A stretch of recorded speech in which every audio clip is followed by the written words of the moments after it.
भाई जो गुरु बचन पे डट गे रकट गे फंद 84 के। भाई जो गुरु बचन पे डट गे रकट गे फंद 84 के। कट गे फंद 84 के रकट गे फंद 84 के। भाई जो गुरु बचन पे डट गे रकट गे फंद 84 के।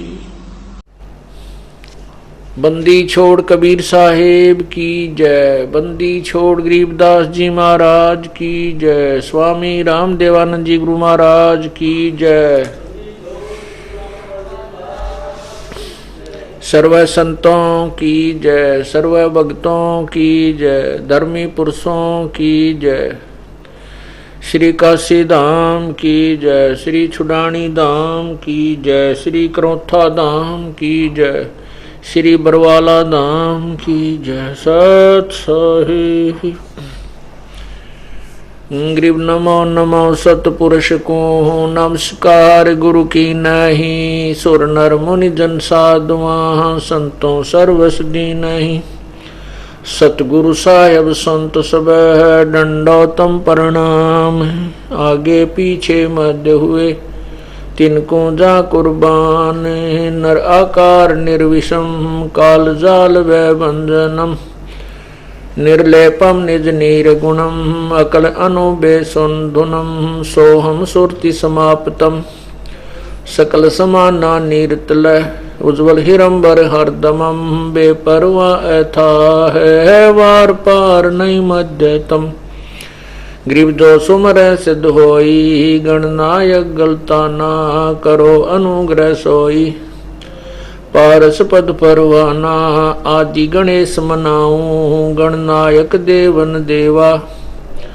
चरण कमल लौलाऊं आद अंत करूं सेवा। परम शक्ति संगीतम हृदय सिद्धि दाता सोई। अवगत गुण अतीतम सत्पुरुष निर्मोही।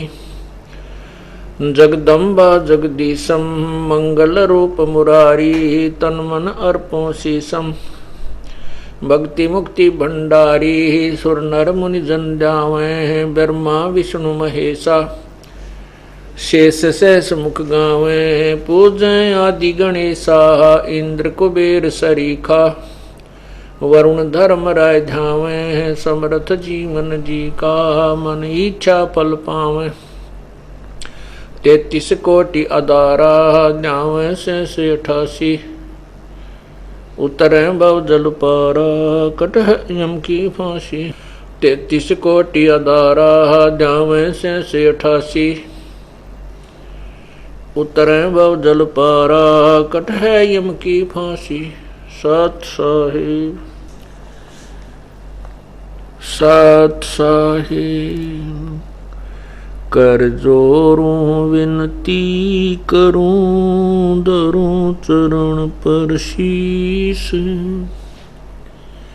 गुरु राम देवानंद जी महाराज ने दियो नाम बख्शीस। कोटि कोटि सिजदा करूं कोटि कोटि प्रणाम। चरण कमल में राखियो में बंदी जाम गुलाम। इब कै सतगुरु मिले सब दुख आँखों रोए। चरणों ऊपर शीस धरूं कहूँ जो कहनी हो। कबीर गुरु जी मिलेंगे पूछेंगे कुशलात। आद अंत की सब कहूँ अपने दिल की बात। गुरु जी तुम ना भूलियो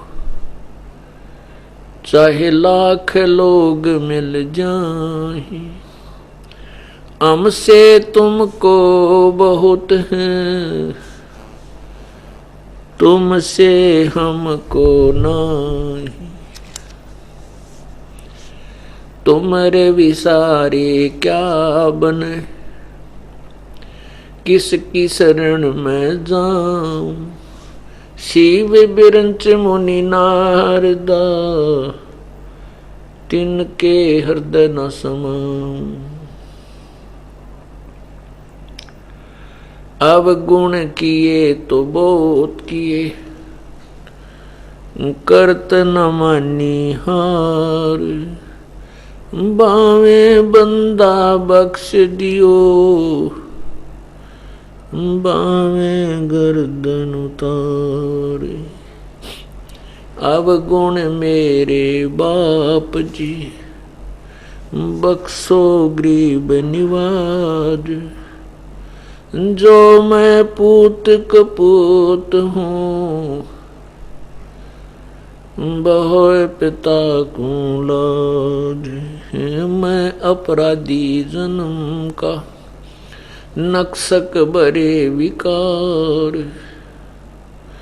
तुम दाता दुख भंजना, मेरी करो संभार। कुत्ता तेरे दरबार का, मोतिया मेरा नाम। गले प्रेम की रस्सी, जहाँ खींचो वहाँ जाऊं मैं। तो करो तो बावड़ू, दूर दूर करो तो जाऊं। ज्यों राखो त्यों ही रहूं, जो देवो सो खाऊं। बंदे तू कर बंदगी, जे चावे दीदार। अवसर मानुष जन्म का, भाई मिले न बारंबार।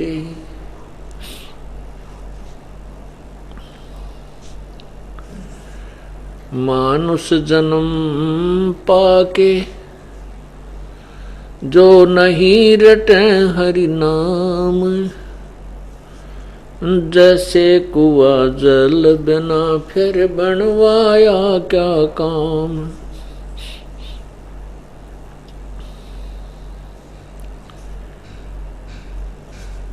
लूट सको तो लूटियो, राम नाम की लूटी। पीछे फिर पछताओगे, प्राण जहांगे छूटे। राम रटत कोड़ी भलो, चू चू पड़े जो चाम। भाई सुंदर शरीर किस काम का, जय मुख माही न नाम। राम रटत कन्या भली, साकट भला न पूत। छेरी के गल गल थना, जिसमें दूध न मूत। कबीर राम रटत दारिद्र भलो, टूटी घर की छान। वो सुंदर महल किस काम के, जहाँ भक्ति नहीं भगवान। परमपिता परमात्मा, सारी सृष्टि के रचनहार कुल मालिक कबीर परमेश्वर, कबीर देव, अल्लाहू अकबर, हक्का कबीर, वो अपने सतलोक को त्याग करके इस काल के लोक में आते हैं और परमात्मा अर्थात अपने पाने के लिए ही जो यथार्थ विधि है, यथार्थ ज्ञान है, तत्व ज्ञान है, उसकी जानकारी वो परमात्मा स्वयं ही हमें बताने आते हैं। वो परमात्मा क्या कहते हैं कि झूठे सुख को सुख कहे, ये मान रहा मन मोदे। ये सकल चबीना काल का, भाई कुछ मुख में कुछ गोद। पुण्यात्माओं, परमात्मा ने आकर के ढेर सारी वाणी बोल रखी है, इतने मोटे मोटे ग्रंथ लिखे हैं, कबीर सागर लिखा है, कबीर शब्दावली बनाई है, ना जाने कितने प्रकार से इस अज्ञानी जीव को समझाने की चेष्टा की है। परंतु हम इस काल के लोक में इतने रच चुके हैं कि हम ना भय मानते हैं। जैसे शराबी व्यक्ति होता है जिसने नशा कर रखा होता है, वो चाहे रेल के सामने खड़ा हो जा पटड़ी पर तो भी उसको कहते रहेंगे भाई इधर होले मरेगा तू, सामने से ट्रेन आ रही है। तो वो क्या कहता है, वो सुनता ही नहीं, काना पर घटाड़ देता है। तो हम आज इस स्थिति में हो चुके हैं, इतना कुछ कहते हैं, इतना कुछ सुनाते हैं, परमात्मा का सीधा संविधान आपको बताया जा रहा है, फिर भी भय को नहीं, फिर भी डर नहीं। वही ढाक के 3 पात हमारे रहते हैं। सत्संग सुनते समय भी हम अगर भयभीत नहीं होते, तड़फ नहीं बनती, कसक नहीं होती, भय नहीं बनता शरीर में, तो हम पत्थर हो चुके हैं। हमारे अंदर बहुत ज्यादा अभी नशा शेष है। तो उसको ध्यानपूर्वक सत्संग सुनेंगे तभी तो ये नशा हमारा समाप्त होगा, जो काल ने हमारे इंजेक्शन लगा रखे। परमेश्वर कबीर देव जी, कबीर अल्लाह, वो हमें बताते हैं कि तुम परमात्मा से बिछुड़कर अर्थात कबीर जी से बिछुड़कर कितना कष्ट उठा रहे हो। हम स्वर्ग को क्यों प्राप्त करना चाहते हैं? क्योंकि स्वर्ग में यहां से अधिक सुख हमने सुना था, इसलिए अभी तक ऋषि मुनि केवल स्वर्ग तक ही जाने की चेष्टा प्रयत्न करते रहे। अब परमात्मा ने आके बताया कि स्वर्ग भी एक आपके साथ धोखा किया है काल ने। वो तो एक रेस्टोरेंट है, एक होटल है, जिसमें आप अपने भक्ति की पूंजी को, अपने भक्ति पुण्यों के धन को वहां बैठ करके समाप्त कर लेते हो। जैसे दूर देश में गया हुआ अतिथि और वहां रेस्टोरेंट में रुकता है, उसको कोई काम नहीं है, खाना उसकी उंगली पर होता है, घंटी दबा देता है, खाना आ जाता है, चाय आ जाती है, चाहे वहां कितनी बकवाद करो, उसकी जेब से पैसा खर्च होता रहता है और वो सब सुविधाएं उसे उपलब्ध रहती हैं। उसके पास जब पैसा नहीं रहता तो उसे होटल से धक्के मारकर बाहर निकाल दिया जाता है और समझदार अपने आप ही वहां से चल पड़ता है। और जो नशे में होता है उसको बता दिया जाता है कि आपके इतने पैसे जमा है, या तो और जमा कराइए, नहीं यहां से चलिए। ठीक इसी प्रकार वो स्वर्ग भी अपनी ही पूंजी का नाशक है। तो वहां जाना भी कबीर परमेश्वर ने अच्छा नहीं बताया। परमात्मा ने आके बताया कि तुम सतलोक में रहा करते थे, पुण्यात्माओं, या कोई भी नहीं चाहता मैं काम करूं। हम बड़े अधिकारी बनना क्यों चाहते हैं कि हमने मजदूरी ना करनी पड़ेगी और कारों में घूमेंगे, शारीरिक काम कुछ नहीं होगा, केवल वचन से कलम से ही काम करना पड़ेगा, हमें बहुत सुख होगा। एक मजदूर से अधिक शारीरिक सुख तो उसको हो सकता है अधिकारी को, लेकिन मानसिक परेशानी उस मजदूर से 90% अधिक बढ़ जाती है। और मानसिक परेशानी ही दुख का कारण है। शरीर में कष्ट तो दोनों को, रोग तो दोनों को हो सकते हैं। तो हम यहाँ जिसको सुख सोचते हैं वो सुख नहीं, महादुख है। लेकिन हमने सुख की परिभाषा उल्ट बना रखी है। हम सुख की डेफिनेशन से भी परिचित नहीं हैं, इसलिए हम इस झूठे सुख को सुख मान चुके हैं। परमात्मा कहते हैं झूठे सुख को सुख कहे ये मान रहा मन मोद, ये सकल चबीना काल का भाई, कुछ मुख में कुछ गोदे। यदि हमारे जो मन में, हमारी आत्मा में ये आस्था है कि हमने बिना काम किए ही सुविधाएं अधिक मिले, ये तो सही है, क्योंकि ये सतलोक में रहती थी आत्मा, सतलोक में रहता था ये प्राणी, ये जीव, तो वहां इसको कोई काम नहीं था। वहां यहां जैसे आप सतलोक आश्रम में आते हो, ये मिनी सतलोक समझ लो। इसमें इतना है कि हमने बना के खाना पड़ता है, बाकी और कोई काम नहीं। जितने दिन आप यहां रहोगे, 1 हफ्ता रहो, 2 दिन, 4 दिन, तो यहां हमें कोई कष्ट नहीं, कोई चिंता नहीं, ना तो दाल लेने की, ना सब्जी लेने की, ना कोई साबुन तेल लेने की। सारी परमात्मा ने आपके आगे रखी हुई होती है। बनाना खाना थोड़ा बहुत जरूर पड़ता, कुछ एक सेवा करनी पड़ती है बच्चों ने, लेकिन वहां सतलोक में वह सेवा भी ऑटोमेटिक है। जैसे परमात्मा ने काशी में भंडारा दिया था, वहां कोई पकाने वाला, कोई चूल्हा नहीं जला रखा था। 18 लाख आदमियों के चूल्हे, वो क्या ना भोजनालय बनाने लग गए थे।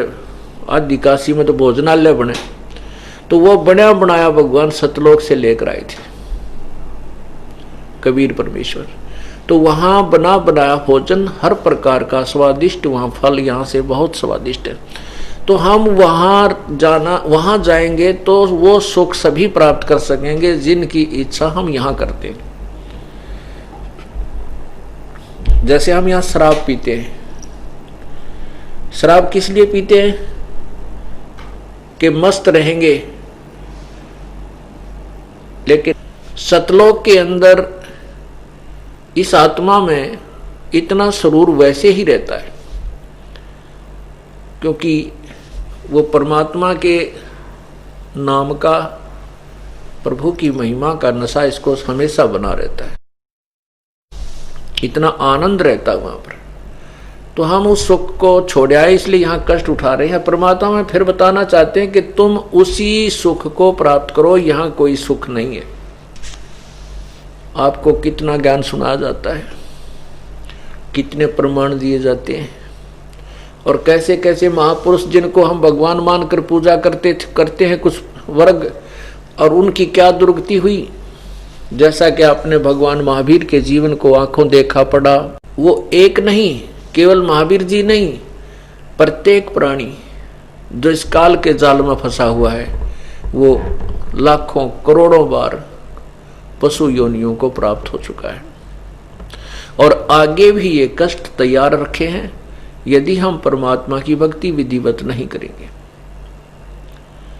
कोई भी काम है, जैसे बच्चे स्कूल जाते हैं और वो पढ़ते हैं, उसमें 2 मुख्य बातें होती हैं।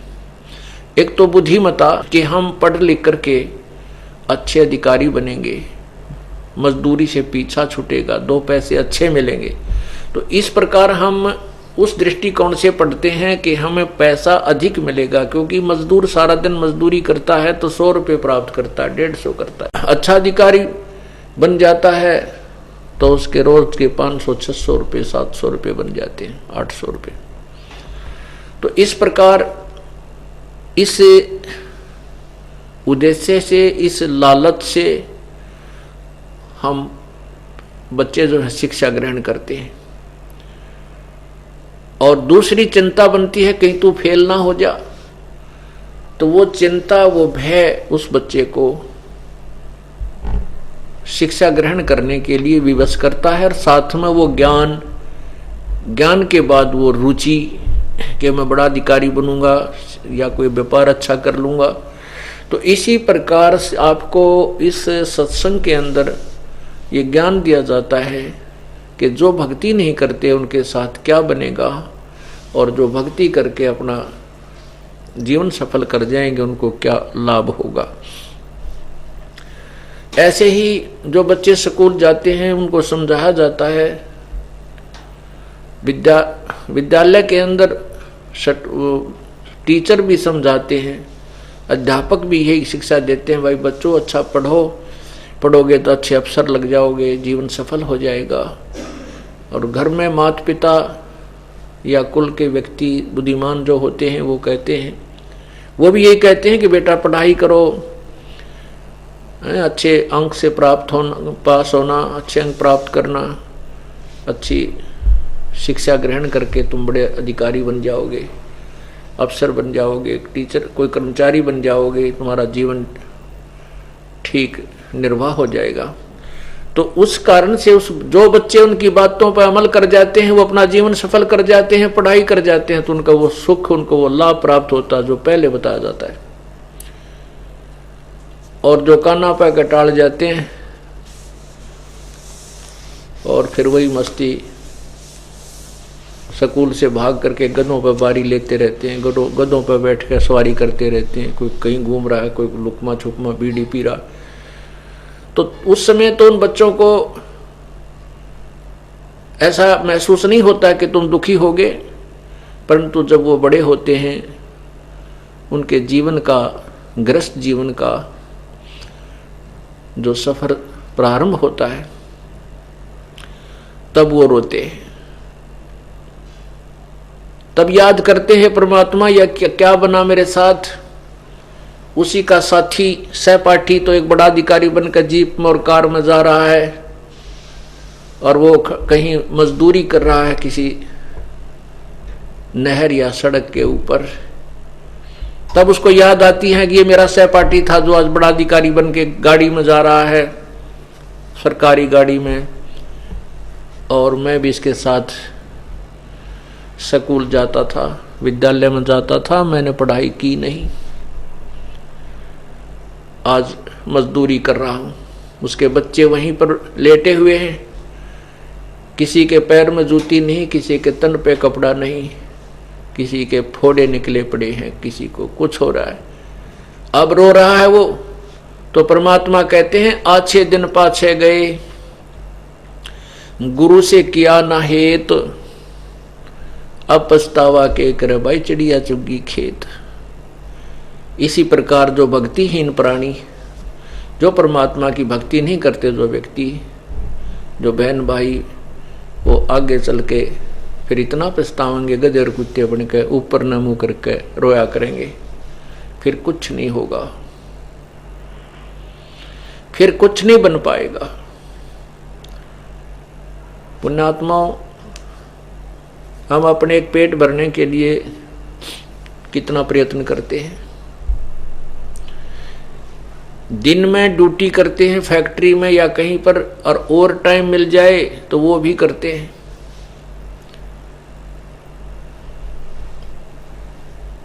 और परमात्मा के लिए, भगवान की भक्ति के लिए, आत्म कल्याण के लिए हम थोड़ा सा समय भी नहीं निकाल पाते। इसका कारण क्या है कि जैसे हम ओवर टाइम करते हैं, अपनी ड्यूटी भी करते हैं, साथ में और भी एक्स्ट्रा मेहनत करते हैं, परिश्रम करते हैं उससे, क्योंकि हम परिचित हैं कि ये धन मुझे एक्स्ट्रा और मिलेगा तो मेरा अच्छा काम चलेगा और बढ़िया एक मकान ठीक बना लूंगा, सुविधाएं प्राप्त कर लूंगा। उसको उस धन का पता है कि ये धन एक्स्ट्रा आएगा। और जब हम भगवान के इस भक्ति रूपी धन से परिचित हो जाएंगे तो फिर हम इसमें भी इतनी ही लगन से लग जाएंगे। सत्संग के माध्यम से और प्रवचनों के माध्यम से आपको यही बताया जाता है, आपके हृदय में ये रुचि पैदा की जाती है कि परमात्मा की भक्ति करने से क्या लाभ है और ना करने से क्या हानि है। तो वो ज्ञान सत्संग से ही होता है। और सत्संग में हम आ नहीं पाते क्योंकि कुछ तो काल करड़ा हो जाता है जो भगवान की तरफ ये प्राणी चलता है, और कुछ हम अज्ञानता के कारण, आलस के कारण परमात्मा से दूर रह जाते हैं। अब जैसे एक बच्चा स्कूल जाता है, विद्यालय में जाता है, एक बच्चे को हम विद्यालय में भेजते हैं, लड़का या लड़की को, और उसको अपनी रोजगार प्राप्ति के लिए जो पढ़ाई वो करता है, शिक्षा ग्रहण करता है, उसमें 15-16 वर्ष लगते हैं। और उसके जो बच्चा स्कूल जाता है, उस विद्यार्थी के लिए माता पिता एक विशेष व्यवस्था करते हैं और कहते हैं बेटा तू अपनी पढ़ाई कर, उससे कोई काम नहीं लेते। तब जाकर के वो बच्चा 15-16 वर्ष के उपरांत दो रोटी के लिए ही व्यवस्था कर पाता है, उसको रोजगार प्राप्त होता है। और पुण्यात्माओं, हमने तो इस काल के जाल से निकलकर सतलोक जाना है।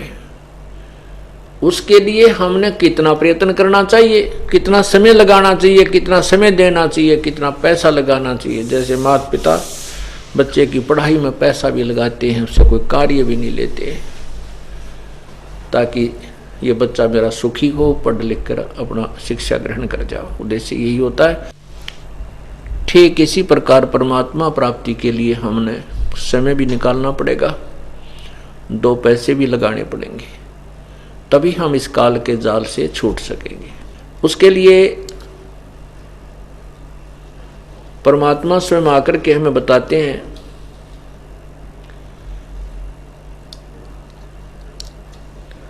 मन तू सुख के सागर बस रे भाई, और न ऐसा जस रे। मन तू सुख के सागर बस रे भाई, और न ऐसा जस रे। मन तू चल रे सुख के सागर, जहां शब्द सिंदूरत नागर। अब कितनी मार्मिक वाणी है परमात्मा की। अगर इंसान जरा सा भी सचेत है और परमात्मा चाहता है, ये जो वाणी परमात्मा की एक ही सफिशिएंट है, उसको पर्याप्त है, इस आत्मा को झंझोड़ कर रख देती है ये, और मन को सेट करने के लिए इतना ही ज्ञान काफी है। क्या बता रहे हैं कि मन तू चल रे सुख के सागर, जहां शब्द सिंधु रत्नागर।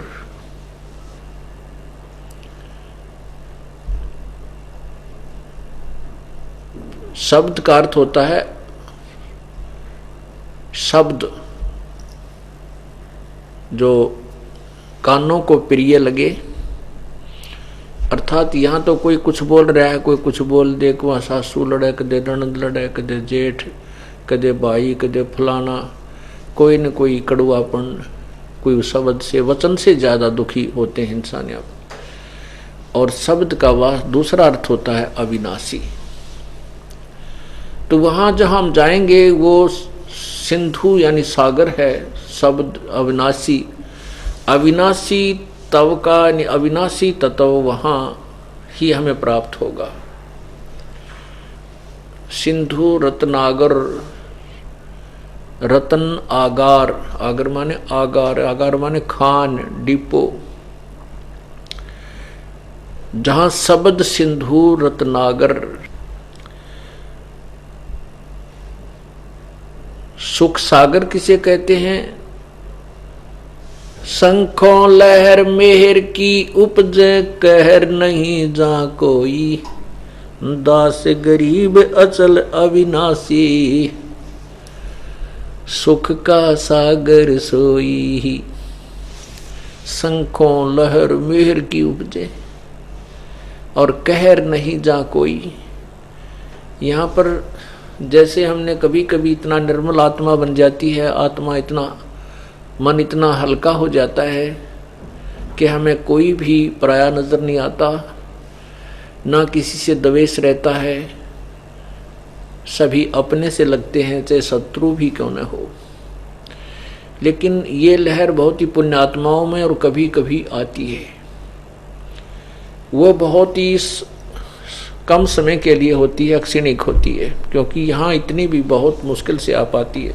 यहाँ तो कहर तोड़ रखा काल ने हमारे ऊपर दुखों का, दुखों की मुसलधार वर्षा कर रखी है हमारे ऊपर।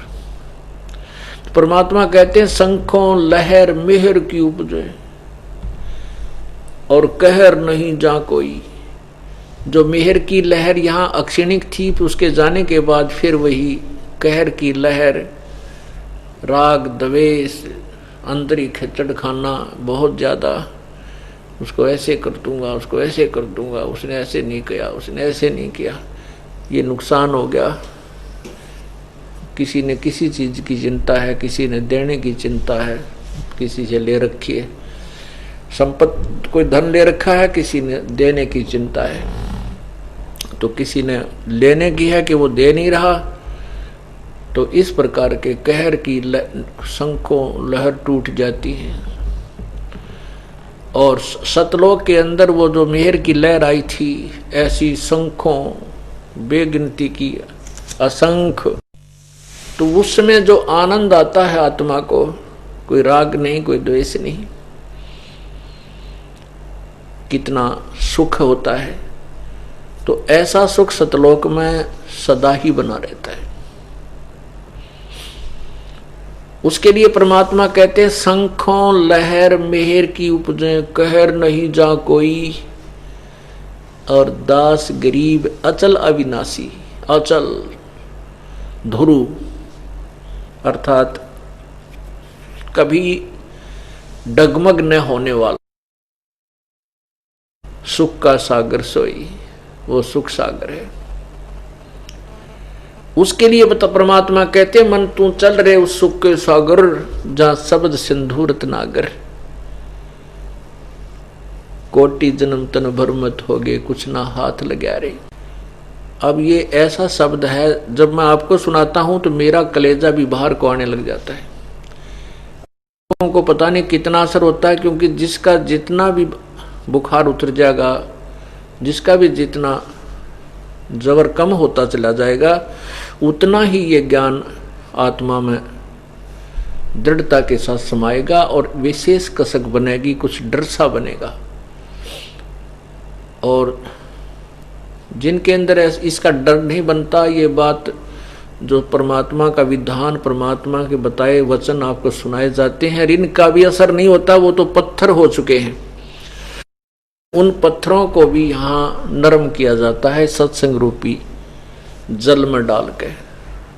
तो जो सत्संग में आएगा तो नरम भी होगा, और जो आएगा ही नहीं तो उसमें असर कैसे होगा। जैसे कोई कपड़ा मैला हो चुका है, जो थोड़ा मैला है उसको तो थोड़े साबुन पानी लगाने से वो चमक जाता है, और ज्यादा मैला है कोई बात नहीं, प्रोसीजर यही है, तरीका यही है उसको भी निर्मल करने का, साबुन और पानी। तो सत्संग रूपी जो वचन है, ये साबुन और पानी दोनों का काम करें, और फिर उसके ऊपर जैसा रंग हम चाहेंगे वैसा रंग रंग देंगे, क्योंकि पहले साफ किया जाएगा। तो अब कितनी बार ये बताए जाते हैं, यही ज्ञान है,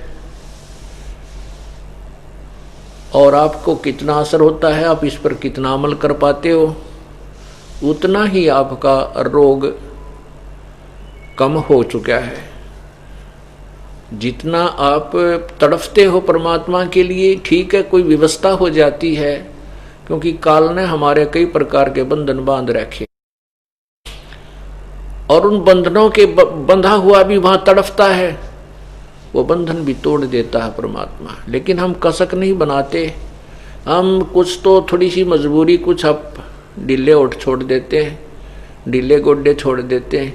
इस पर तो गए थे सत्संग में, अगले में देखेंगे, कोई बात नहीं, चलो अगले में देख लें, वो भी कोई दिक्कत नहीं। लेकिन ऐसे जो इतना कुछ लूज हो जाते हैं, फिर काल और ज्यादा उनको खींचना शुरू कर देता है। विशेष मजबूरी हो तो दूसरी बात है, लेकिन मजबूरी में भी आत्मा सत्संग में पड़ी रहनी चाहिए, और फिर देखना रंग परमात्मा के, क्योंकि भगवान आत्मा का साथी है, मन का नहीं है। मन काल का एजेंट है, आत्मा परमात्मा की अंश है। तो अपने के लिए आदमी कोई भी है अपने की तरफ ही खींचता है, तो मन बकवाद करता है, मन ही इस आत्मा को बलों का यहाँ पर भ्रमित करके रखे हुए है, उलझाए बैठा है। आगे भी फिर ये टांग अड़ाता है, सत्संग में फिर देखेंगे, अभी तो देखेंगे, ऐसा है वैसा है। ऐसे अग्रम अग्रम नहीं चलती भक्ति के लिए। जब हम तड़फते हैं परमात्मा पाने के लिए, ऋषियों ने तो घर त्याग दिया, राज तोड़ छोड़ दिया उन राजाओं ने, और परमात्मा का मार्ग तो कुछ भी छोड़ने का कोई ना राज छोड़ने का, केवल कुछ समय काम छोड़ने का, कुछ समय। जिस काम को हम करते करते थक लेते हैं और फिर भी पूरा ना होता, और फिर भी कोई ना कोई हानि होती ही रहती है, फिर हम भगवान की तरफ चलते हैं। हम परमात्मा की तलाश करते हैं कि हमें बरकत दे, हमारे घर में लाभ हो, तो हम पहले ही उस परमात्मा के चरणों में पड़े रहें, उसके साथ अटैच हो जाएं, तो फिर उसकी पावर आप ही आपको लाभ देना शुरू कर देगी। हम फिर अपने में शाने बनते हैं, अपने ही प्रयत्न से हम ज्यादा लाभ कमाने की चेष्टा करते हैं या फिर गलती कर जाते हैं। परमात्मा हमें याद दिलाते हैं कि माँ के पेट में भी आपकी परवरिश परमात्मा ने की थी। वहां ना कोई माँ संभाल सके थी, ना पिता, और ना ही तेरा कोई अपना प्रियतन तुझे खान पान दे सका था। तो वहां किसने किया? परमात्मा ने। कहते हैं बिना उदर बीच पोषण किया, बिन जननी के दूध। माँ के पेट में भी तेरी परवरिश की उस परमात्मा ने, बगैर किसी आहार के, यानी माँ का दूध नहीं था वहां। और उस परमात्मा को इतनी चिंता कि जब तुम बाहर आए, माँ के स्तन में दूध इतना दे दिया कि पीवा और जूठा छोड़ रहा है बच्चा, और बच्चा उत्पन्न होने से पहले एक ड्रॉप भी दूध का नहीं होता।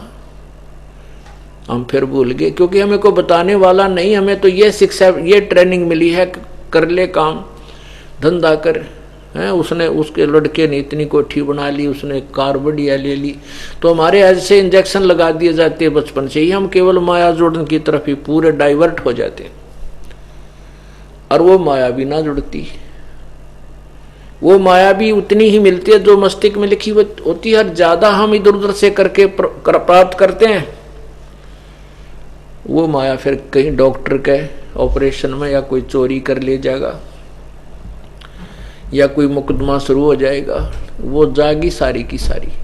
जो भाग्य में नहीं है वो रहनी नहीं, और हम 2 नंबर का धंधा करके कमाते हैं, उसको वो पाप इकट्ठे करते हैं। वो पाप तो रह जाते हैं, लेकिन वो माया नहीं रहती, क्योंकि वो हमारे पात्र में इससे अधिक नहीं आ सकती। पात्र इतना है, वो ओवरफ्लो हो जाती है। हमारा भाग्य रूपी पात्र जितना बनाया है, भगवान उतना ही देगा, उससे ज्यादा आपके पास नहीं रह सकेगी। वो तो पात्र नया मिलेगा फिर आपको। जो परमात्मा के चरणों में आ जाओगे, विधिवत साधना करोगे, तो भगवान आपके मस्तिष्क में लिखी हुई रेखाओं को चेंज करेगा, आपका जो है उस किस्मत को बढ़ाएगा, बदल देगा। तो परमात्मा से ही हमें लाभ होना है। राजा लोग भी जब अपने प्रयत्न से थक जाते हैं, फिर संतों की तलाश करते हैं, किसी प्रकार मेरे राज्य में शांति रहे, अच्छी वर्षा हो, लोग धनाढ्य हों, मुझे भी टैक्स अच्छा मिले। जब राजा भी परमात्मा की आस करता है, तो हम मजदूर क्यों ना कर लें? भाव ये है कहने का कि भगवान ही हमें सब कुछ देने वाला है, और हम उसकी पावर से दूर होकर के स्वयं प्रयत्न करके कितना कार्य कर सकते हैं? नहीं कर सकते। जैसे हम पशुओं का चारा काटा करते हाथ से, ऐसे घुमा घुमा के, पहले तो ऐसे काटते थे हमारे पूर्वज, फिर हमारे समय में हाथ से चला करके एक चक्कर वाली कटिंग मशीन पर हाथ से मैन हैंडलिंग बन गई थी, उससे बहुत सुविधा मिल गई थी। अब उसके बाद फिर इलेक्ट्रिक सिस्टम हो गया, वो मशीन बन गई, यंत्र बन गया।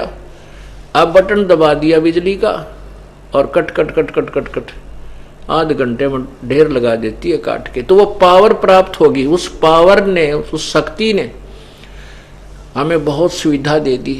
जो हम हाथ से करने में बहुत समय लगाते और बहुत ही कठिन प्रयत्न करना पड़ता था, तो उस पावर ने, उस शक्ति ने, अर्थात बिजली ने, वो बहुत ही आसान कर दिया। इसी प्रकार हम जो परमात्मा की पावर प्राप्त कर लेंगे, वो कनेक्शन ले लेंगे प्रभु की पावर से, तो ईश्वरीय शक्ति हमारे सब काम करना प्रारंभ कर देगी। जिसको हम नहीं कर सकते, उसको प्रभु की पावर करती है, प्रभु की शक्ति करती है। तो वो विधि, वो पावर, वो कनेक्शन आपको इसी ऑफिस से, इसी कार्यालय से, यानी सतलोक आश्रम करौथा और बरवाला से ही प्राप्त हो सकती है। अन्य के पास कोई विधि नहीं है, उनके पास वो परमात्मा की पावर प्राप्त करने का तरीका नहीं है। सब व्यर्थ कर रहे हैं, बहका रहे हैं, आप लोगों को मूर्ख बना रहे हैं। सबने कनेक्शन दे रखे हैं, यही कह करके तुम्हें भगवान लाभ देगा, लेकिन किसी को लाभ प्राप्त नहीं हो रहा, सभी दुखी हो रहे हैं। इसलिए अशांति समाज में फैल चुकी है। विकार घर करते जा रहे हैं। लाखों और करोड़ों की संख्या में संतों के शिष्य भी हैं, उपदेशी भी हैं, सभी विकार करते हैं और किसी भी प्रकार की कोई मर्यादा उनके पास नहीं रही। क्योंकि पहले श्रद्धालु जाता है कि मैं भक्ति करूं, मुझे भगवान से राहत मिले, घर में सुख हो, फिर आत्म कल्याण हो। जब उसको कुछ भी प्राप्त नहीं होता है तो फिर वो टेंशन बुलाने के लिए तो शराब पीता है, टेंशन समाप्त करने के लिए तो कोई नशीली वस्तुएं ग्रहण करने शुरू कर देता है, और धनी बनने के लिए चोरी और लूट, बेईमाना, रिश्वत लेना शुरू करता है। दोनों ही तरीके व्यर्थ हैं। ना तो उस तरीके से धनी हो सकता है और ना ही नशा करने से टेंशन समाप्त हो सकती है। टेंशन तो तब समाप्त होगी जिस कारण से टेंशन बनी है वो कारण ही निकले। कांटा लगने से पैर में दर्द हो रहा है और कांटा निकले बिना वो दर्द नहीं मिटा, चाहे कितनी दर्द की गोली खा ले, चाहे नशा करके पड़ा रहे। नशा उतरते फिर टेंशन, वो पैर का दर्द फिर तैयार है। तो वो कांटा निकले, उसके बाद फिर वो दर्द, वो पीड़ा समाप्त हो। तो परमानेंट इलाज ये है। तो परमात्मा आपके उस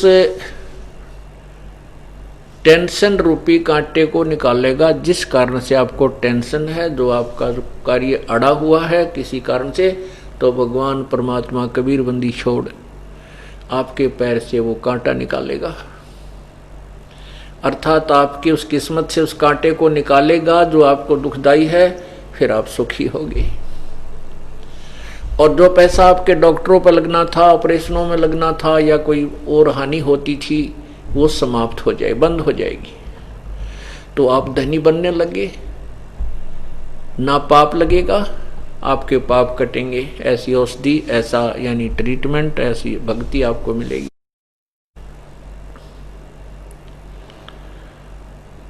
इसलिए भक्ति मार्ग ना मिलने से हम दुखी होते हैं। याद दिलाया जाता है कि तुम कोट जन्म तन भर मत होगे और कुछ ना हाथ लगे रे। आपने देखा होगा, बहुत इतिहास से पूरा पिछले जो हम देख देख कर हैरान रह जाते हैं।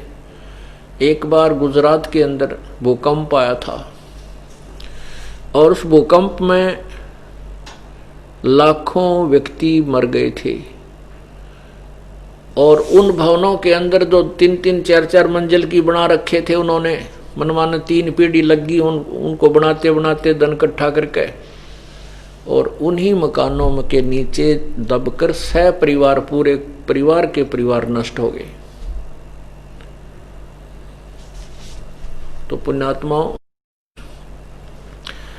यदि हम पूर्ण परमात्मा की शरण में रहें तो इस प्रकार की आपदाएं उस क्षेत्र में नहीं आएंगी। किस क्षेत्र में? जिसमें सभी पुण्य हो जाएंगे, सभी पुण्यकर्मी प्राणी हो जाएंगे। आप देख लो, जहां भी देखे हैं वहीं पर होटलों के ऊपर पूरे काटड़े के काटड़े टांग रखे होते हैं, बकरे के बकरे काट के टांग रखे होते हैं, कि तो मछली, कि तो मुर्गे हैं। इतना जुल्म हो रहा है भगवान ने। और पुण्य करने का, जो पुण्यकर्मी प्राणी हैं, जो पुण्य करना चाहते हैं, उनको पुण्य का मार्ग नहीं। कहते हैं गुरु बिन माला फेरते, गुरु बिन देते दान, गुरु बिन दोनों निष्फल हैं, चाहे पूछो वेद पुराण। और फिर गुरु भी पूरा चाहिए। पूरे संत के द्वारा कुपात्र को दिया हुआ दान फल नहीं। अब एक समस्या नहीं इस प्राणी के सामने, काल ने इतना अंधेरा कर दिया कि ये टक्कर मारता फिर रहा है। दान करना चाहता है, भंडारे करता है बेचारा, बहुत ऐसे ऐसे सदा व्रत चला रखे हैं, कई ऐसे पुण्य आत्माएं हैं, लेकिन वो शास्त्र विधि त्याग के मनमाना आचरण होने से वो व्यर्थ है। क्योंकि इसकी गवाही, इसका साक्षी गीता जी अध्याय नंबर 16 का श्लोक 23 है कि शास्त्र विधि को त्याग कर जो मनमाना आचरण यानी पूजा करते हैं उनको कोई लाभ नहीं होता।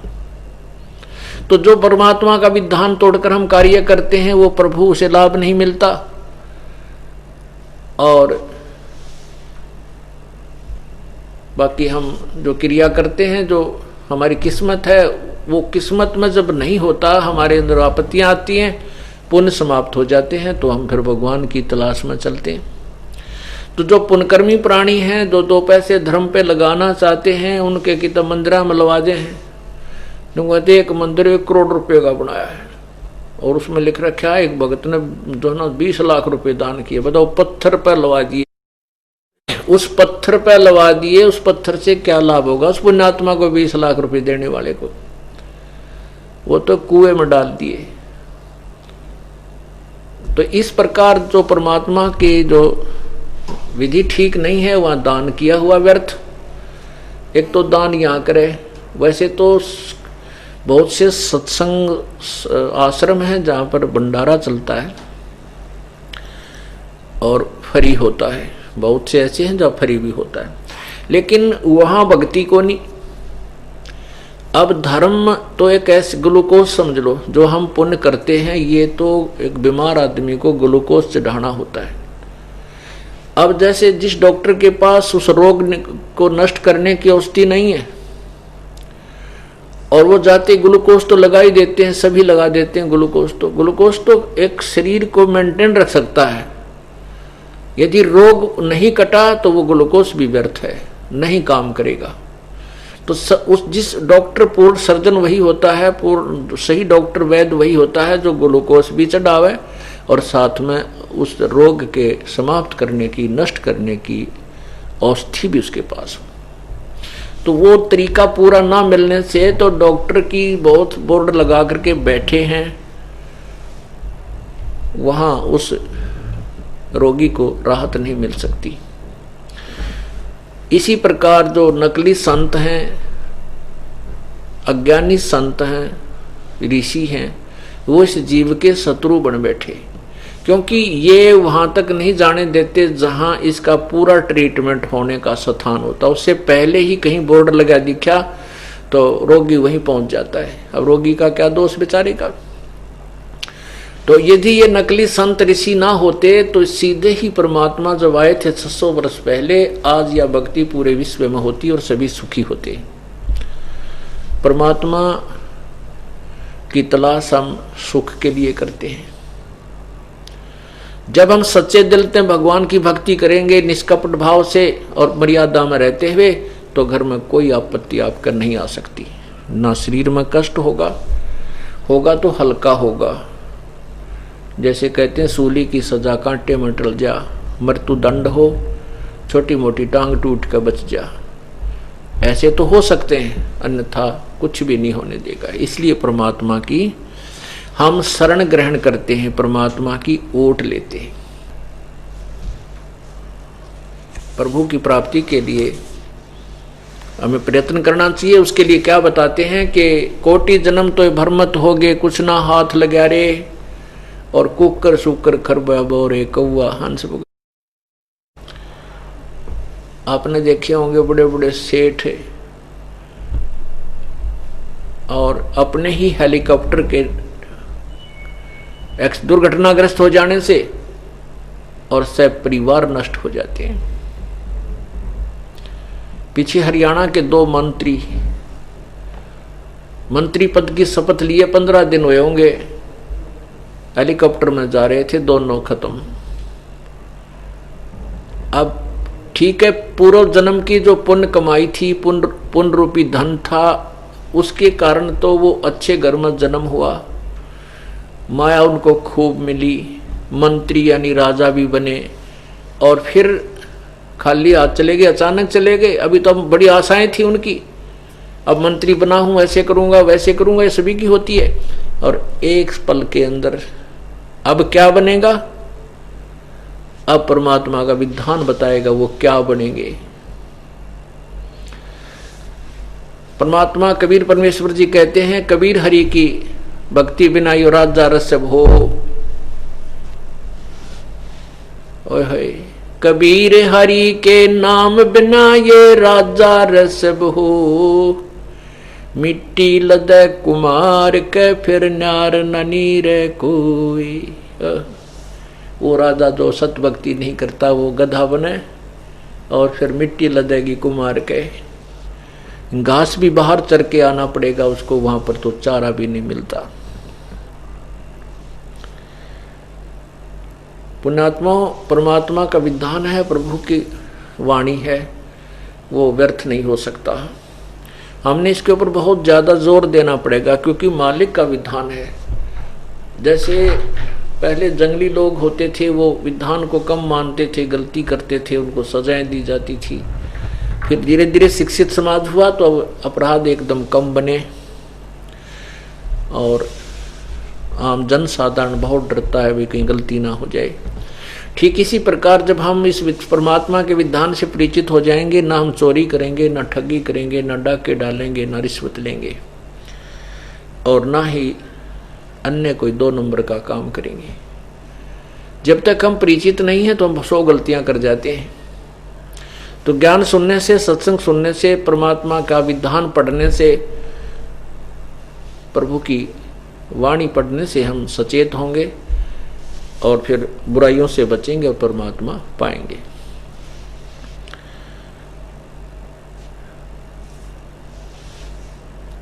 कोटि जन्म तोय भरम मत होगे, कुछ ना हाथ लगा रे। कुकर सुकर खरबया बोरे, कौआ हंस बुगारे। कुकर कुत्ता, सुकर सुअर, खरगदा, हंस, बुगला आदि पक्षियों की योनियां भी तुमने बहुत भोगी हैं। कोटि जन्म तू राजा की, ना मिटी न मन की आशा। जैसे ये 2 मंत्री जी थे और ये इनकी आशा तो बहुत थी कि अभी मंत्री पद ग्रहण किया है, बहुत कुछ उद्धार करूंगा, ऐसे करूंगा, ऐसा संशोधन करूंगा, तो लेकिन वो आशा तो मिटी नहीं, शरीर मिट गया। कोटि जन्म तू राजा की, ना मिटी न मन की आशा। भिक्षुक हो के दर दर घूम्या, मिला न निर्गुण रासा। जैसे अपने पुण्यकर्मों के कारण श्री नानक जी वाली आत्मा सतयुग के अंदर राजा अम्बरीश थे, बहुत ही पुण्यकर्मी थे, परमात्मा से डरने वाले थे, प्रजा उनके राज्य में बड़ी सुखी थी और स्वयं भी भक्ति क्या करते थे, जनता को भी भक्ति करने की प्रेरणा देते थे। उन्हीं पुण्यकर्मों को स्वर्ग में समाप्त करके उसके बाद फिर कुछ शेष पुण्यों के आधार से वो राजा जनक बने, वही आत्मा। और राजा जनक के समय भी वो बहुत ही अच्छी भक्ति करते थे, पुण्यकर्मी प्राणी थे। सुखदेव जैसे ऋषि जो पूर्व जन्म की साधना से सिद्धि से आकाश में उड़ जाते थे तो भी मोक्ष मार्ग नहीं था, स्वर्ग में रहने का उनका स्थायी निवास नहीं था, उस सुखदेव ऋषि ने भी राजा जनक जी से उपदेश लिया। इतने वो अधिकारी थे। और फिर राजा जनक वाले शरीर को त्याग करके स्वर्ग गए, स्वर्ग में अपने पुण्यों को क्षीण करके त्रेता युग में, अब कलयुग के अंदर वही आत्मा फिर श्री नानक जी के रूप में अवतरित हुई।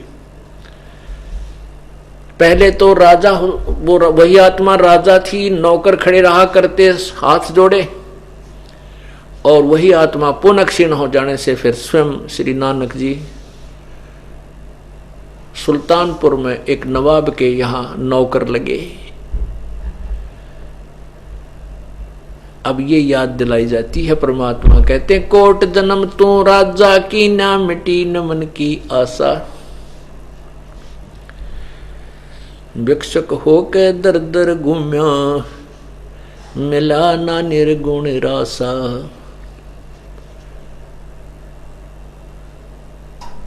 आप ऐसे भी साधक रहे हैं कि एक समय घर को त्याग गए और जंगल में जा बैठे। एक बार जाकर नगरी से भिक्षा मांग लाए, जैसी भी रोटियां प्राप्त हुई उन रोटियों को सुखा लिया।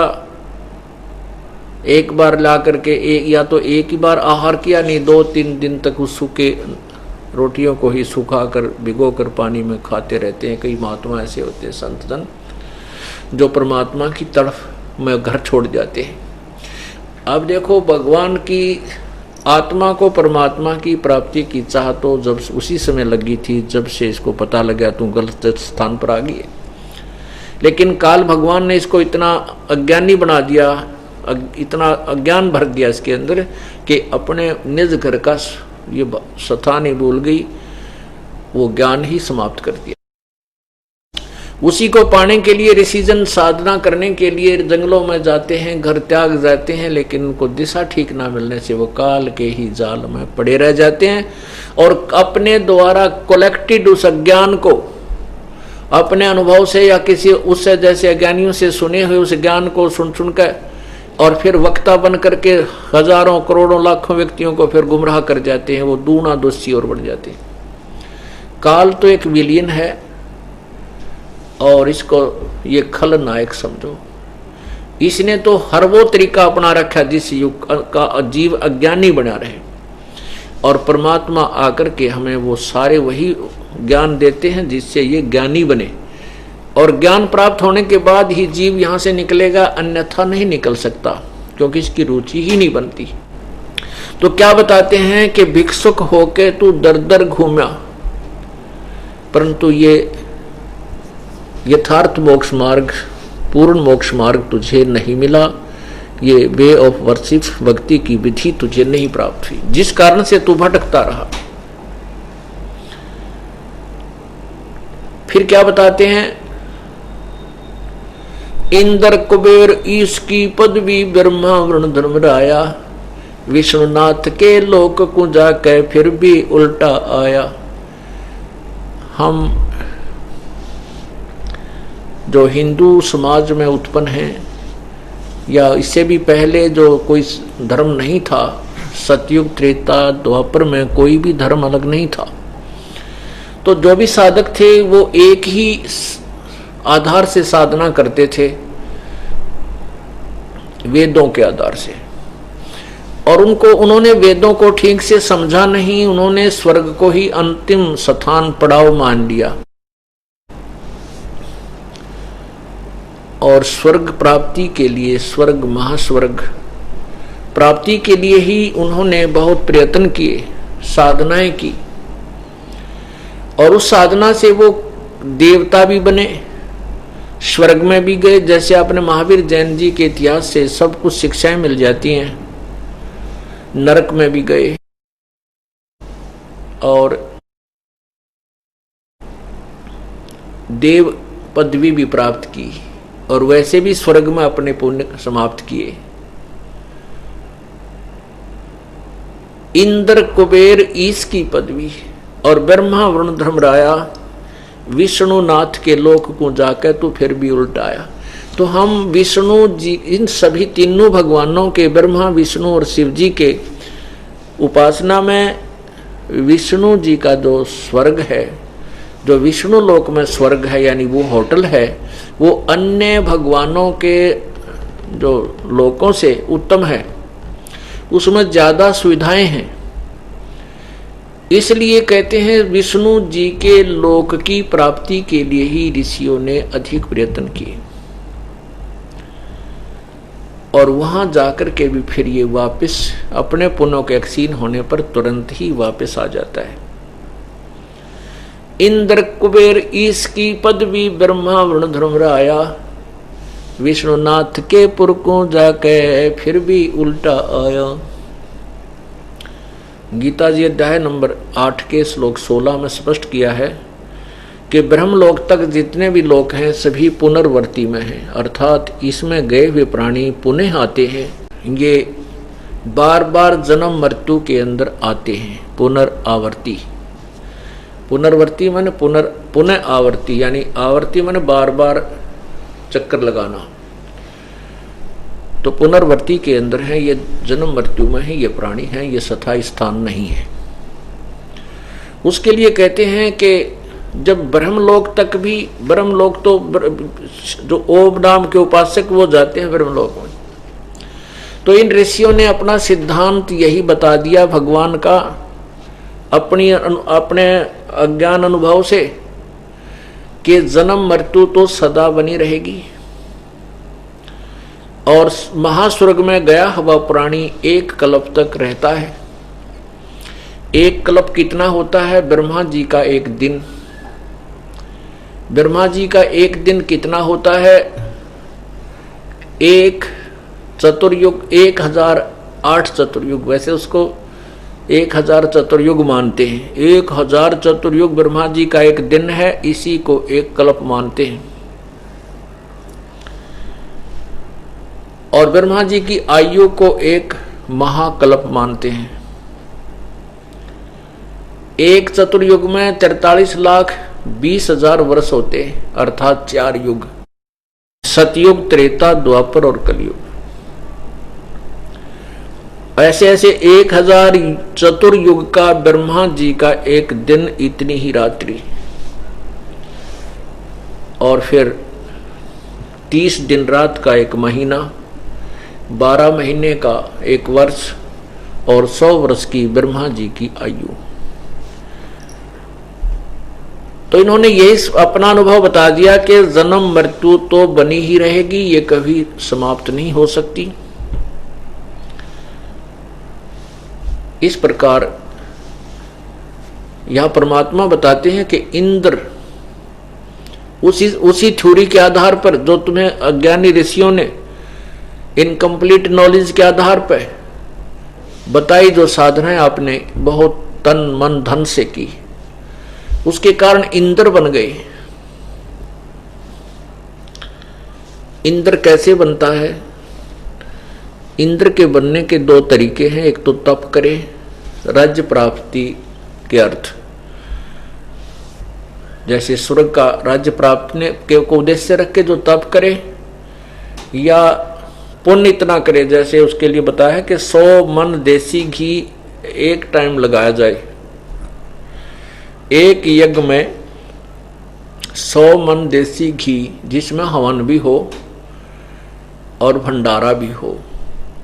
अब जहां 100 मन देसी घी लगेगा तो वो अन्य मटेरियल कितना लगेगा, आप हिसाब लगाएं। तो जनसाधारण नहीं कर सकता इसको। ऐसी 100 यज्ञ हों, और उन 100 यज्ञों में एक यज्ञ होने की कुछ टर्म एंड कंडीशंस होती हैं, उनके नियम बनाए हैं। अगर वो टर्म एंड कंडीशंस भी कोई खत्म नहीं निभी, वो पूर्ण नहीं कर पाए, तो भी वो यज्ञ सारी की कराई नष्ट हो जाएंगी, उसको लाभ नहीं मिलेगा। वो मर्यादाएं भी पूरी करे और साथ में इतना पैसा भी लगाए, तब वो इंद्र की पदवी प्राप्त कर सकता है। इंद्र कौन है? स्वर्ग का राजा। स्वर्ग, आपको बताया कि स्वर्ग एक होटल होता है, और ये होटल प्रत्येक शहर में होते हैं। जैसे आजकल सरकारी रेस्टोरेंट बनाए जाते हैं, ऐसे समझो। और वो छोटे मोटे अपनी दुकाना पर बहुत कर रखे हैं, कर लेते हैं। तो ऐसे स्वर्ग का जो स्वर्ग है, कॉमन स्वर्ग है, उसका राजा इंद्र है। उसको इंद्र की पदवी कहते हैं, दी जाती है। और प्रत्येक लोक में, जैसे शिव जी के लोक में भी स्वर्ग है, विष्णु जी के लोक में भी स्वर्ग है, ब्रह्मा जी के लोक में भी स्वर्ग है, और माता के लोक में भी स्वर्ग है, और ब्रह्म के यानी काल के लोक में महास्वर्ग है, तो वहां भी स्वर्ग है। इंद्र जो कॉमन स्वर्ग है, उसका राजा इंद्र है, और इंद्र की पदवी और उसका समय, पदवी तो ऐसे प्राप्त होती है तप से या पुण्य से, दान, इस यज्ञों से। और उसका शासनकाल कितना होता है? 72 चौकड़ी युग, 72 चतुर्युग। एक चौकड़ी में 4 युग, और 72 चतुर्युग तक उसका शासनकाल होता है।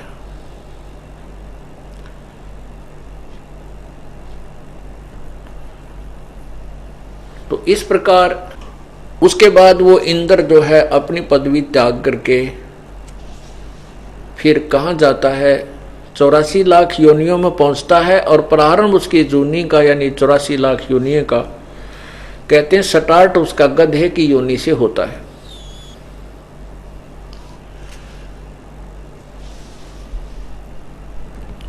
अब इंद्र को एक चिंता और होती है, जो वर्तमान में गद्दी पर विराजमान है, राजगद्दी पर विराजमान इंद्र है, उसको एक और हिदायत होती है, एक इंस्ट्रक्शन होती है कि यदि तेरे शासन काल में कोई अन्य व्यक्ति इंद्र की गद्दी प्राप्त करने योग्य पुण्य या तप कर लेगा तो तेरा शासन छीनकर उसको दे दिया जाएगा। इसलिए इंद्र को यह चिंता बनी रहती है कि कोई तेरी गद्दी प्राप्त करने के लिए ऐसा तप या यज्ञ ना कर ले, वह उसको भंग करवाना, उसके तप को खंड करवाना, उसके यज्ञ को खत्म भंग करवाना, उसमें को डिस्टरबेंस पैदा करना उसका परम कर्तव्य बना हुआ है। उसके हलकारे फिरते रहते हैं, उसके दूत गुप्त रूप में पृथ्वी पर घूमते रहते हैं, उसको पता लगते ही वो तुरंत उसका काम बिगाड़ देता है। बंगाल की खाड़ी में एक मार्कंडे नाम के ऋषि तपस्या कर रहे थे। किस लिए कर रहे थे? वो महास्वर्ग यानी ब्रह्मलोक में जाने के लिए उद्देश्य से तप कर रहे थे। अब ये तप की बीमारी क्यों लगी? एक तब तो हमें ऋषियों को कहते हैं ये बड़े ऋषि विद्वान थे और ये वेदों के ज्ञाता थे। वेदों और गीता में तो कहीं भी तप करने का, हठयोग करने का नहीं कहा, उसमें तो बल्कि हठयोग करने वालों को लताड़ रखा है, मूर्ख लिखा है। तो यह तप करना कहाँ से सीखा इन ऋषियों ने? कहाँ से ढूंढा ये मंत्र?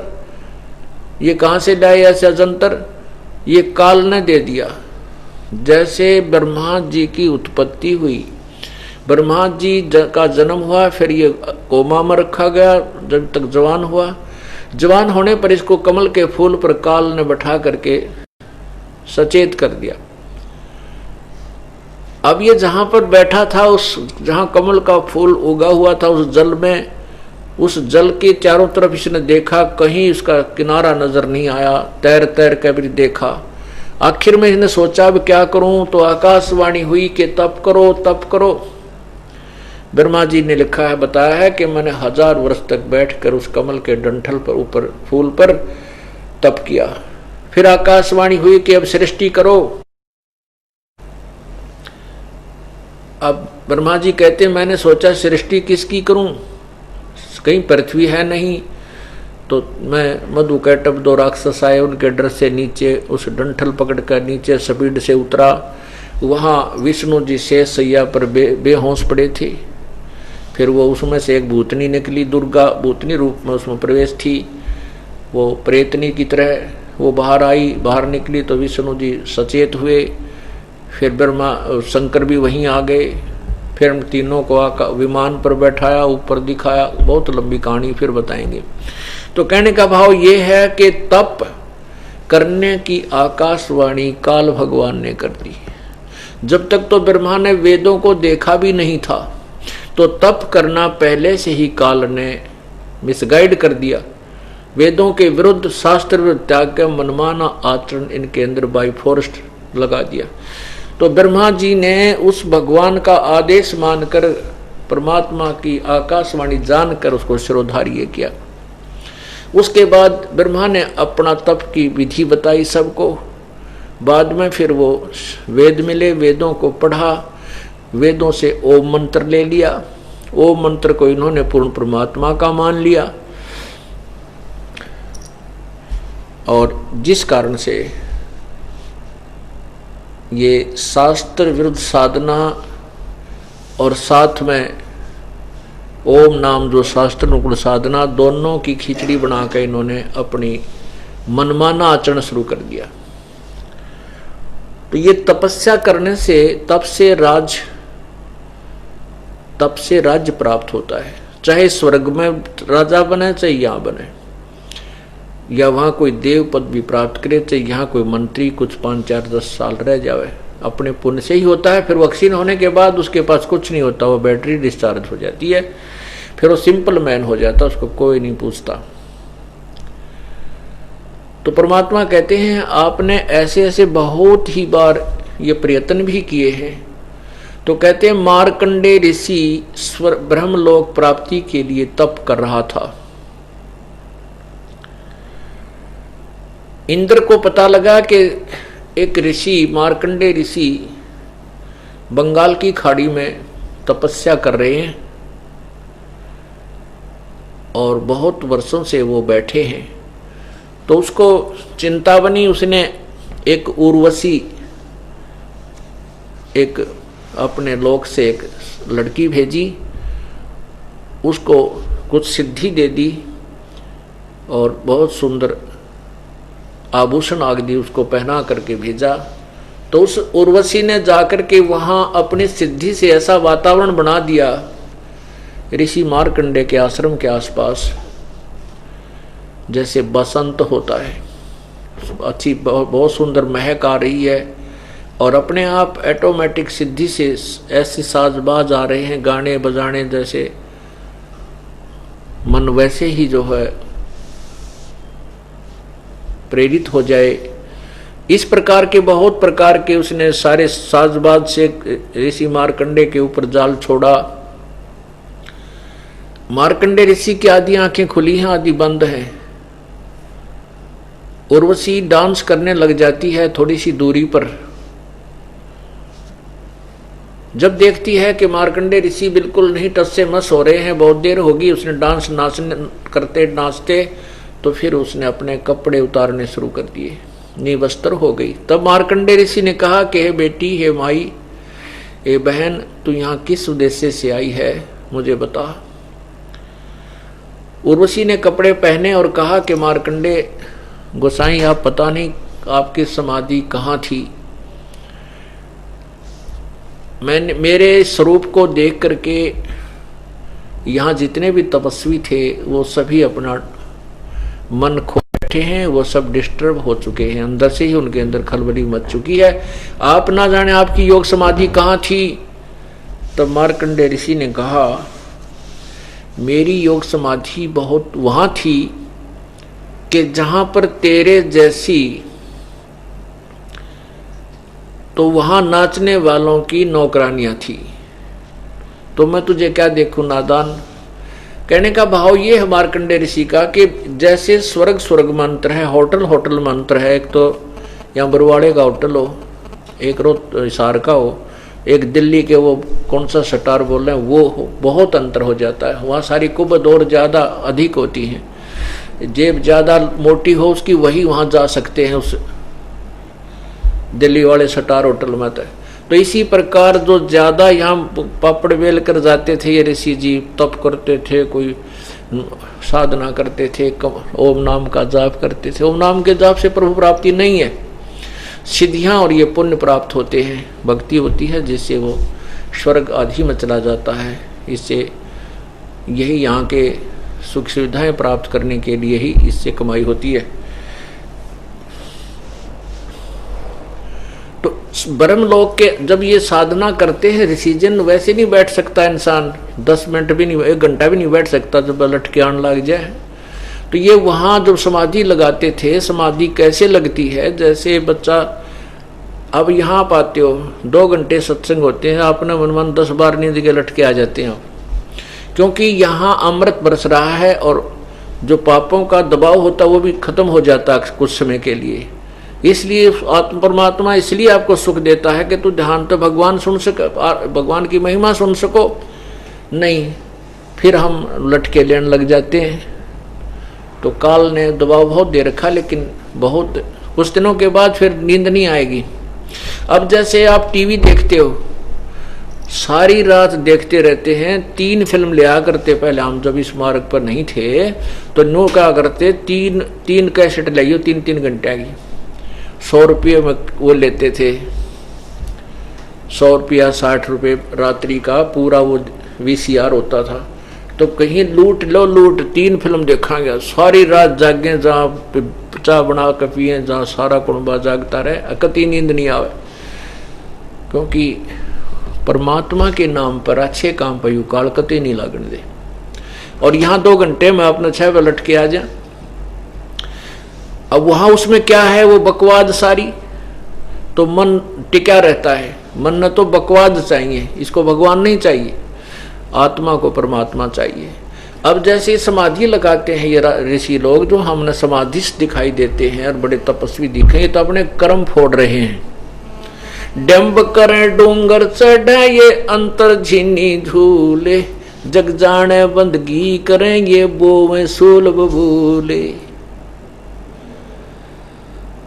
अब जनसाधारण तो ये सोचता है कि ऋषि जो तपस्या करते हैं, समाधि ला रहे हैं, वही बड़े भक्ति कर रहे हैं, लेकिन परमात्मा कहती है ये तो बबूल की सूल यानी कीकर के कांटे अपने भविष्य में बो रहे हैं, अपना मनुष्य जीवन बर्बाद कर रहे हैं।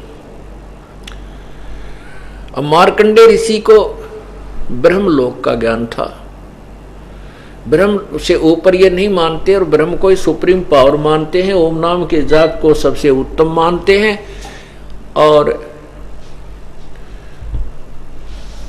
इसी की साधना से ये मोक्ष मानते हैं इसी को।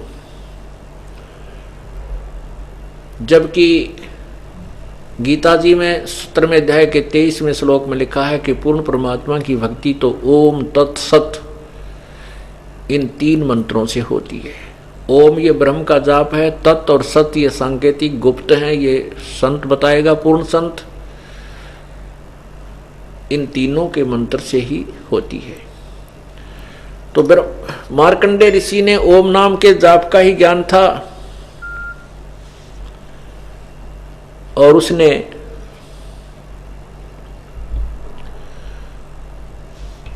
और फिर साथ में वो ब्रह्मा और विष्णु और शिव जी द्वारा दिया हुआ वो काल के आकाशवाणी का हठ योग, वो खिचड़ी बीच में ला करके यही ज्ञान था।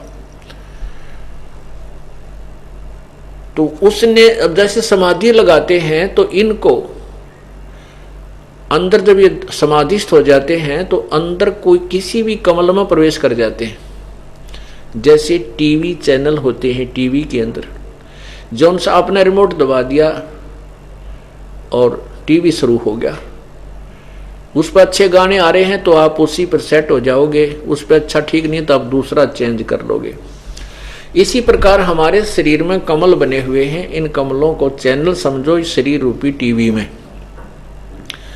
और जिस भी ऋषि का जौन सा चैनल ओके है वो खुल गया, अभ्यास कर रखा उसने, वो कमल खुल गया तो उसका ध्यान वहां पहुंच गया जहां पर उस टीवी के अंदर यानी शरीर के अंदर पूरे ब्रह्मांडों के जहां भी जो कार्यक्रम हो रहा है इस कमलों के अंदर देखे जा सकते हैं, जैसे टीवी के अंदर देखा जा सकता है। तो मार्कंडेय ऋषि को वो चैनल हाथ लग रहा था जो ब्रह्मलोक वाला है, और वहां ये इधर तो बैठे हैं और उधर देख रहे हैं डांस। परमात्मा को उद्देशित रख करके जो तप करते हैं उस तप से तो राज बन जाता है, और बाकी सिमरण ना होने से उनको कोई लाभ नहीं होता। अब वो इसलिए बैठे रहते हैं क्योंकि उनका आंखें खुली रहे या बंद रहे, जो अंदर की आंखें काम करना शुरू कर देती, बाहर की आंखें यूजलेस हो जाती हैं, इनका उस समय प्रयोग करने की कोई आवश्यकता नहीं होती। हाँ, बाहर भी देख सकता है लेकिन ऊपर का उसको चस्का ज्यादा रहता है। तो बाहर इसलिए नहीं वो आती आत्मा, वो मन नहीं आता बाहर के, इधर उधर कुछ नहीं देखता क्योंकि उसको अंदर नजारे उससे ज्यादा अच्छे नजर आ रहे।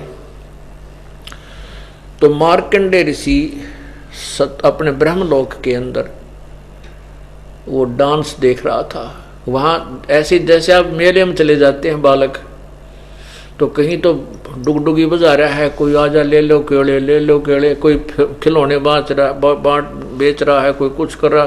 तो अब चलते चलते एक की तरफ ध्यान गया, वहां खड़े हुए, फिर दूसरी तरफ कोई रीछ नच आ रहा है कि तो कोई बंदर कूद आ रहा है। तो इस प्रकार के करते करते सारा दिन का पता नहीं लगता। ऐसे ये ऋषिजन जो समाधि लगाने का अभ्यास कर लेते हैं, अपना नरक तैयार कर लेते हैं और कुछ समय के लिए स्वर्ग जाते हैं, कुछ समय के लिए राजा बन जाते हैं और फिर ये पशु जोनियों को भोगते रहते हैं। तो इसी प्रोसीजर के अंतर्गत मार्कंडेय ऋषि क्या बता रहे हैं कि मैं तेरे को क्या देखूं, जहां मैं मेरी समाधि थी, जहां मैं डांस देख रहा था, वहां तेरे जैसी तो उन डांस करने वालों की नौकरानी थी, 7 नौकरानियां थी। तेरे से कोई सुंदर है उसको भेज। तब वो उर्वशी कहती है कि मैं इंद्र की पटरानी हूं, अर्थात मुख्य रानी, मुख्य पत्नी, जो सबसे ब्यूटीफुल, सबसे सुंदर मैं ही हूं। मेरे से सुंदर उस स्वर्ग में कोई औरत नहीं है। तो मार्कंडेय ऋषि बोला कि जब इंद्र मरेगा तू क्या करेगी? इतना ज्ञान उस आत्मा को होता है कि इंद्र क्या बनेगा, मैं क्या बनूंगी। तो उस लड़की ने कहा कि मैं 14 इंद्र बनूंगी। मार्कंडेय ऋषि ने पूछा कि वो 14 भी मरेंगे फिर क्या करेगी? तब वो कहती है कि मैं मर्तलोक में यानी इस पृथ्वी पर आकर के गधी बनूंगी, और जितने इंद्र की मैं पत्नी रहूंगी, इंद्र भोगूंगी, वो सभी गधे बनेंगे। तो मार्कंडेय ऋषि ने कहा कि आप ऐसे गंदे लोक में मुझे क्यों ले जावे थी, ऐसे स्थान पर जहां की रानी गधी बने और राजा गधे बने। तो उर्वशी ने कहा कि मैं अपनी पत रखने के लिए, अपनी इज्जत बचाने के लिए, क्योंकि आपके तप को भंग करने की किसी में हिम्मत नहीं थी, तब मैंने ही ये बीड़ा उठाया था। और मैं ये कह के आई थी कि मैं मार्कंडेय ऋषि के तप को भंग करके आऊंगी, नहीं तो मेरी हंसी करेंगे, मजाक करेंगे, मुझे दुआगन कर देंगे, सजा मिलेगी। मैं अपनी इज्जत बचाने के लिए आपको स्वर्ग लोक में ले जाने के लिए प्रार्थना कर रही थी। मार्कंडेय ऋषि ने कहा था कि आप मेरे साथ स्वर्ग चलो। तब मार्कंडेय ऋषि ने कहते हैं कि एक बात बताओ कि एक तो आप खुद कहती हो कि मैं 14 खत्म करूंगी, 14 व्यक्तियों की पत्नी रहूंगी, तो आज भी आप गधी हो, और मृत्यु के उपरांत आप स्वयं कह रही हो कि मैं गधी योनि में जाऊंगी, और फिर आप इज्जत की फिर भी ठेकेदार बनी बैठी हो। क्या की इज्जत तेरा जब 14 खत्म करेगी? इतनी वार्ता हो ही रही थी तभी इंद्र आ गया। वो हार चुके थे बाजी में, खेल में, तो इंद्र ने आकर के कहा, बंद नवाज, आप इंद्र की पदवी प्राप्त करो, तुम जीते हम हारे। मार्कंडेय ऋषि ने कहा, अरे अरे इंद्र तू क्या कहता है, मेरे लिए तो इंद्र की पदवी काग की बीट के तुल्य है। ये तो बेटा थोड़े से समय के लिए सुख है तुझे, 72 चौकड़ी युग पूरा होने के बाद तू पशु योनि में जाएगा। छोड़ दे साधना को, मैं तुझे दूसरी साधना बताता हूं, ब्रह्मलोक की। अब उसने ब्रह्मलोक तक का ज्ञान था, तो उस ब्रह्मलोक को अपनी को सब सर्वोत्तम मान रहा था, इसलिए इंद्र को प्रेरणा कर रहा है कि आजा छोड़ दे इस साधना को, तू पशु बनेगा, ब्रह्म मट्टी होगी तेरी, और तुझे ब्रह्मलोक की साधना बताता हूं। अब पुण्यात्माओं, आज किसी राजा ने, छोटे से एमएलए मंत्री ने कह दे तू मंत्री पद छोड़ दे, आजा तेने भक्ति भगवान मिलाऊं, भगवान की राह बताओ, ने कहना फिर देखेंगे। फिर क्यों देखेंगे ना, तो वह गाड़ी छूटती, आगे से उठ मारने, वो छूटनी तो है, 5 साल पाछे छूटेगी, लेकिन वो 5-6 साल भी नहीं पता कि आगे पता नहीं तू बनेगा कि नहीं बनेगा, और फिर भी ना छूटती। और उनको भी ऐसा ही पता है कि तू 72 चौकड़ी युग के बाद फिर तेरा नंबर होगा या नहीं, फिर तो है ही नहीं, और फिर भी ना वो स्वर्ग का वो आनंद छूटता। क्यों नहीं छूटता? क्योंकि ज्ञान नहीं। तो इंद्र से कहा कि इंद्र तू त्याग दे इस झंझट ने, आजा तुझे ब्रह्मलोक की साधना बताता हूं। अब इंद्र पे कहां छूटे वो चस्का, कहां वहां देवता लोग सलूट मारे, फिर तो चाहे कुआं पड़ जा, गधा बना चाहे गधी, फिर डर कोई ना, पर वर्तमान के सुख ना छूटते। अब वर्तमान के ही छोड़ के हम भगवान को पा सकते हैं। अब यहाँ इंद्र बोला, अकबंद नवाज फिर कभी बोलो, अब तो मैंने राज करने दिया, फिर देखूंगा। फिर क्या देखेगा बता, गधा अपने पास तो कुम्हार देखेगा, 2.5 मन का बोरा कमर पर होगा, लठ मारेगा कड़मे। देखना तो अब है, विचार कर। जैसा भी मार्कंडे ऋषि जी को ज्ञान था उससे तो श्रेष्ठ था, लेकिन वो भी फाइनल नहीं था। अब यहां आप किसी ने कहो अपने मित्र को जिसने समय पर टूक मिल रहे हैं, बढ़िया, या व्यापार है या व्यवसाय ठीक चल रहा है या कोई पोस्ट ठीक उसको प्राप्त है, कतिराम नाम का निर्णय नहीं। क्यों नहीं? क्योंकि वहां अच्छी जय जयकार हो रही है और श्याम ने घूटी ला कर अपना कल्बों में बकवाद करने पैसा मिल रहा है। उसको कह दे किसी को भी आजा भक्ति कर ले, पुण्यात्मा होती है, भगवान के विचार पर विचार करते हैं उनकी चर्चाओं पर, लेकिन लास्ट में वह घूटी ना छूटती श्याम की। तो फिर कहें फिर देखेंगे, अब तो बस फिर देखें। फिर क्या देखेंगे? फिर तो पशु बनने के बाद भाई धनी देखेगा, गधा बनने के बाद तो मालिक देखेगा क्या करना तेरे साथ, कौन सा सलूक करना है, कितना वजन तेरे पर रखना है। तो हमने देखना है वर्तमान में, छोड़ बुराई और कर भक्ति की राही, परमात्मा के मार्ग पर चल। इस प्रकार इंद्र कुबेर ईश की पदवी ब्रह्मा वरुण ध्रुवराया, विष्णुनाथ के पुर को जाके तो फिर भी उल्टा आया। अब जैसे विष्णु जी बनते हैं, ब्रह्मा जी बनते हैं, शंकर जी बनते हैं, ये कौन बनते हैं? ये पुण्यात्मा बनती हैं। ये पुण्यात्मा बनती हैं जो आप अब साधना कर रहे हो, आज आप सत्य भक्ति कर रहे हो, जो इस ज्ञान को दृढ़ता से स्वीकार कर गए और पूरी मर्यादा निभा गए वो तो पार हो जाएंगे, लेकिन जो रह गए उनको काल बढ़ो लेगा, उनको बहका लेगा जब यहाँ से चलेगा, क्योंकि यहाँ से विमुख हो गए आप, यहाँ आना बंद कर दिया। ठीक है, गुरुद्रोही भी नहीं हुए, आपने गुरु जी की निंदा विंदा भी नहीं की, लेकिन किसी अपनी ही मन की सोच से दूर हो गए। फिर क्या होगा कि आप जो प्रथम मंत्र की कमाई आपने कर रहे हो, इन कमाई से भी पहले मंत्र का जो जाप करते हो इससे भी बहुत आपको धन प्राप्त होता भक्ति का। तो इससे कहाँ जाओगे? जैसे ब्रह्मा जी का जाप आप करते हो, ब्रह्मा के लोक में जाओगे, वहां आपको देव बना देगा इस कमाई कि तो महादेव वहां बड़े अच्छे कोई अच्छी पोस्ट दे देगा, इंचार्ज बना देगा नाचने गाने वालों का। तो ऐसे वहां पुण्य खत्म किए, उसके बाद विष्णु जी के लोक में जाएगा। विष्णु जी के लोक में भी आपको ना माने वहां कौन सी पोस्ट मिल जाए, तो वहां पुण्य खत्म करेगा। उसके बाद शिव जी के लोक में गण बनेगा जा करके, और वहां भी अपने पुण्यों को अक्षीण करके समाप्त करके फिर कहां जाएगा? फिर कोमन स्वर्ग में आएगा। कोमन स्वर्ग में अपना समाप्त करके, जैसे कई यज्ञ आदि करते हो साथ के साथ, इसको कोमन स्वर्ग में आपको प्राप्त होगा इसका फल, इंद्र के लोक में। वहां समाप्त करके फिर कहां जाओगे आप? जिसने प्रथम मंत्र ही लिया और कुछ दिन जाप किया फिर त्याग दिया, उसकी यह स्थिति होगी। फिर नरक में जाओगे, 84 लाख योनियां भोगेंगे। दूसरा मंत्र प्राप्त है, उसके बाद आप ओम नाम के जाप से ब्रह्मलोक में जाओगे, और जो दूसरा मंत्र आपको प्राप्त है सतनाम के साथ, उसके फल से आप काल ने ब्रह्मलोक के अंदर वहां पर 3-4 वो बना रखे हैं पदवी, 4 वेरिएशन कर रखे हैं, ऊंचे नीचे बना रखे हैं, जैसे सतलोक, अलखलोक, अगमलोक, अनामी लोक, नकली।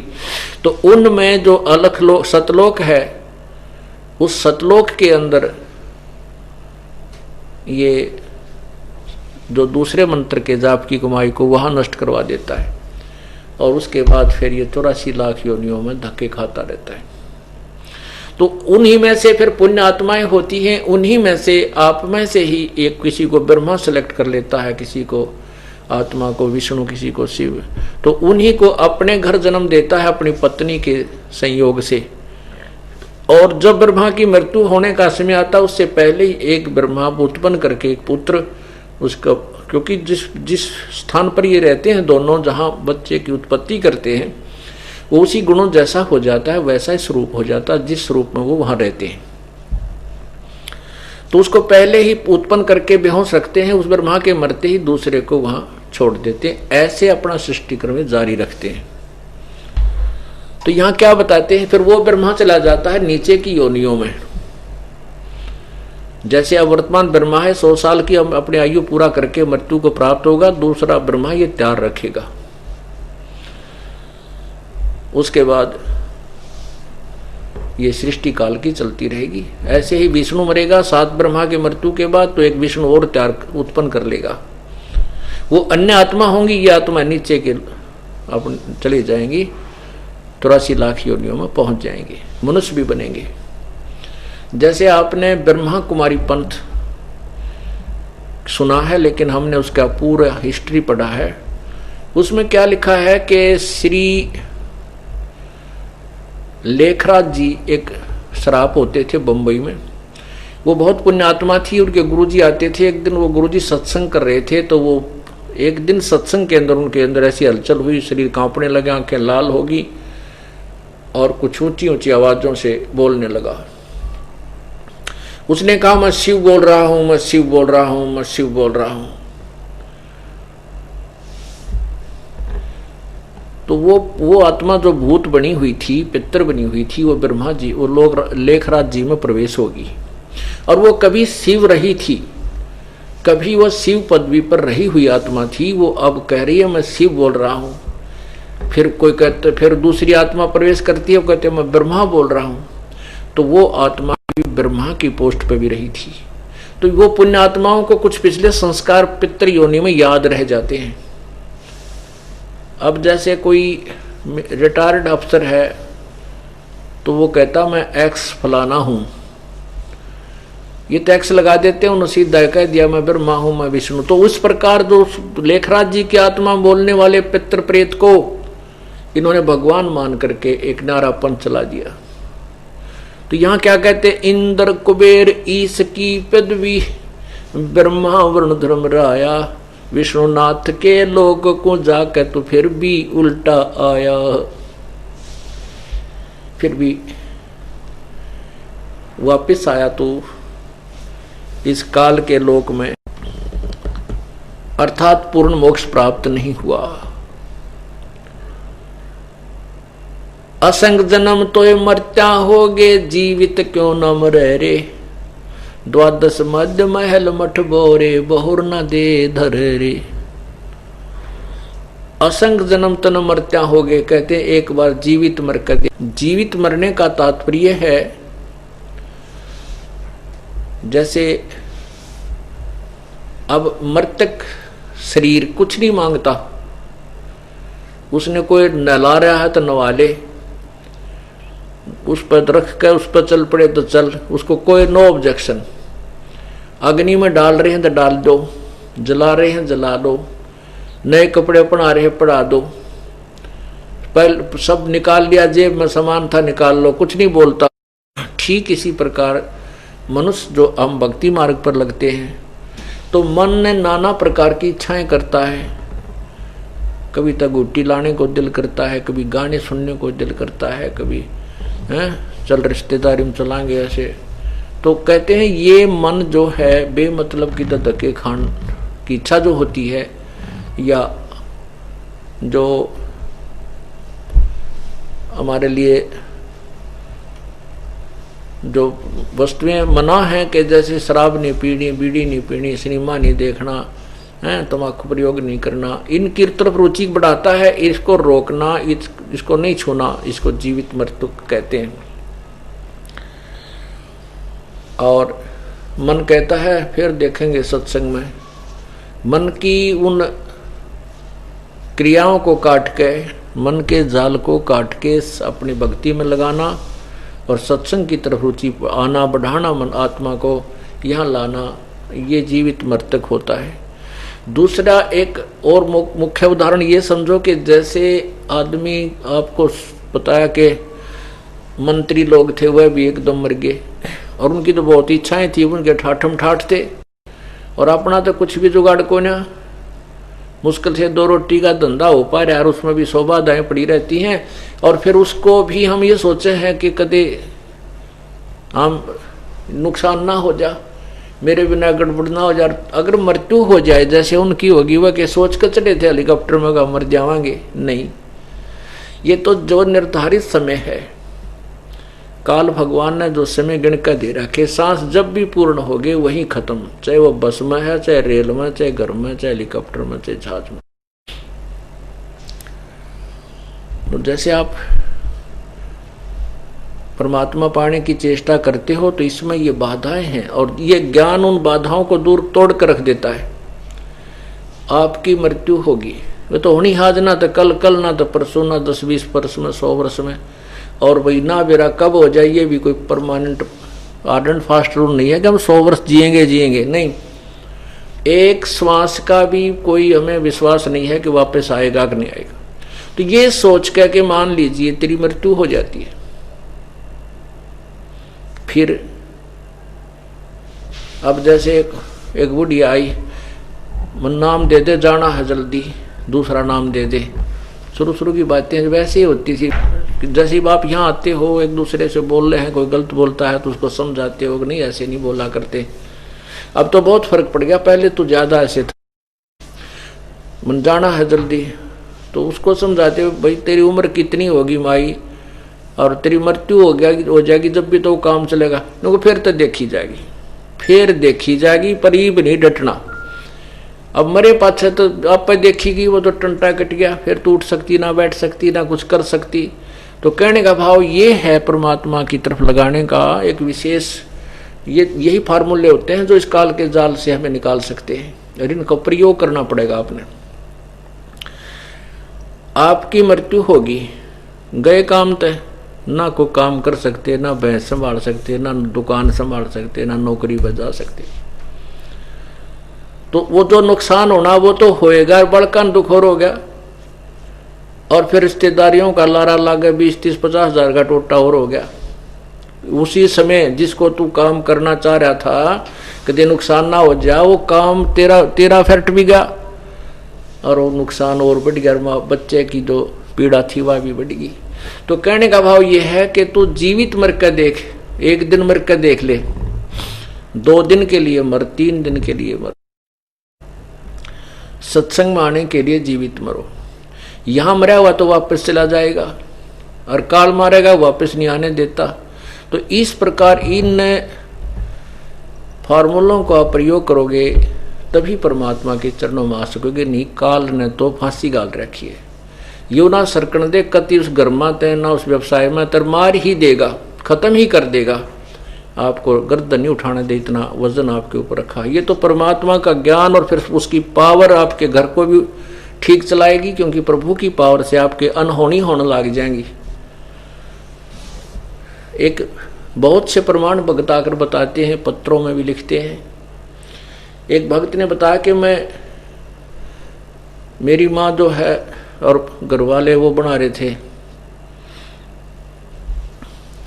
नवरात्रियां का कोई बना रखा था उन्होंने माता का।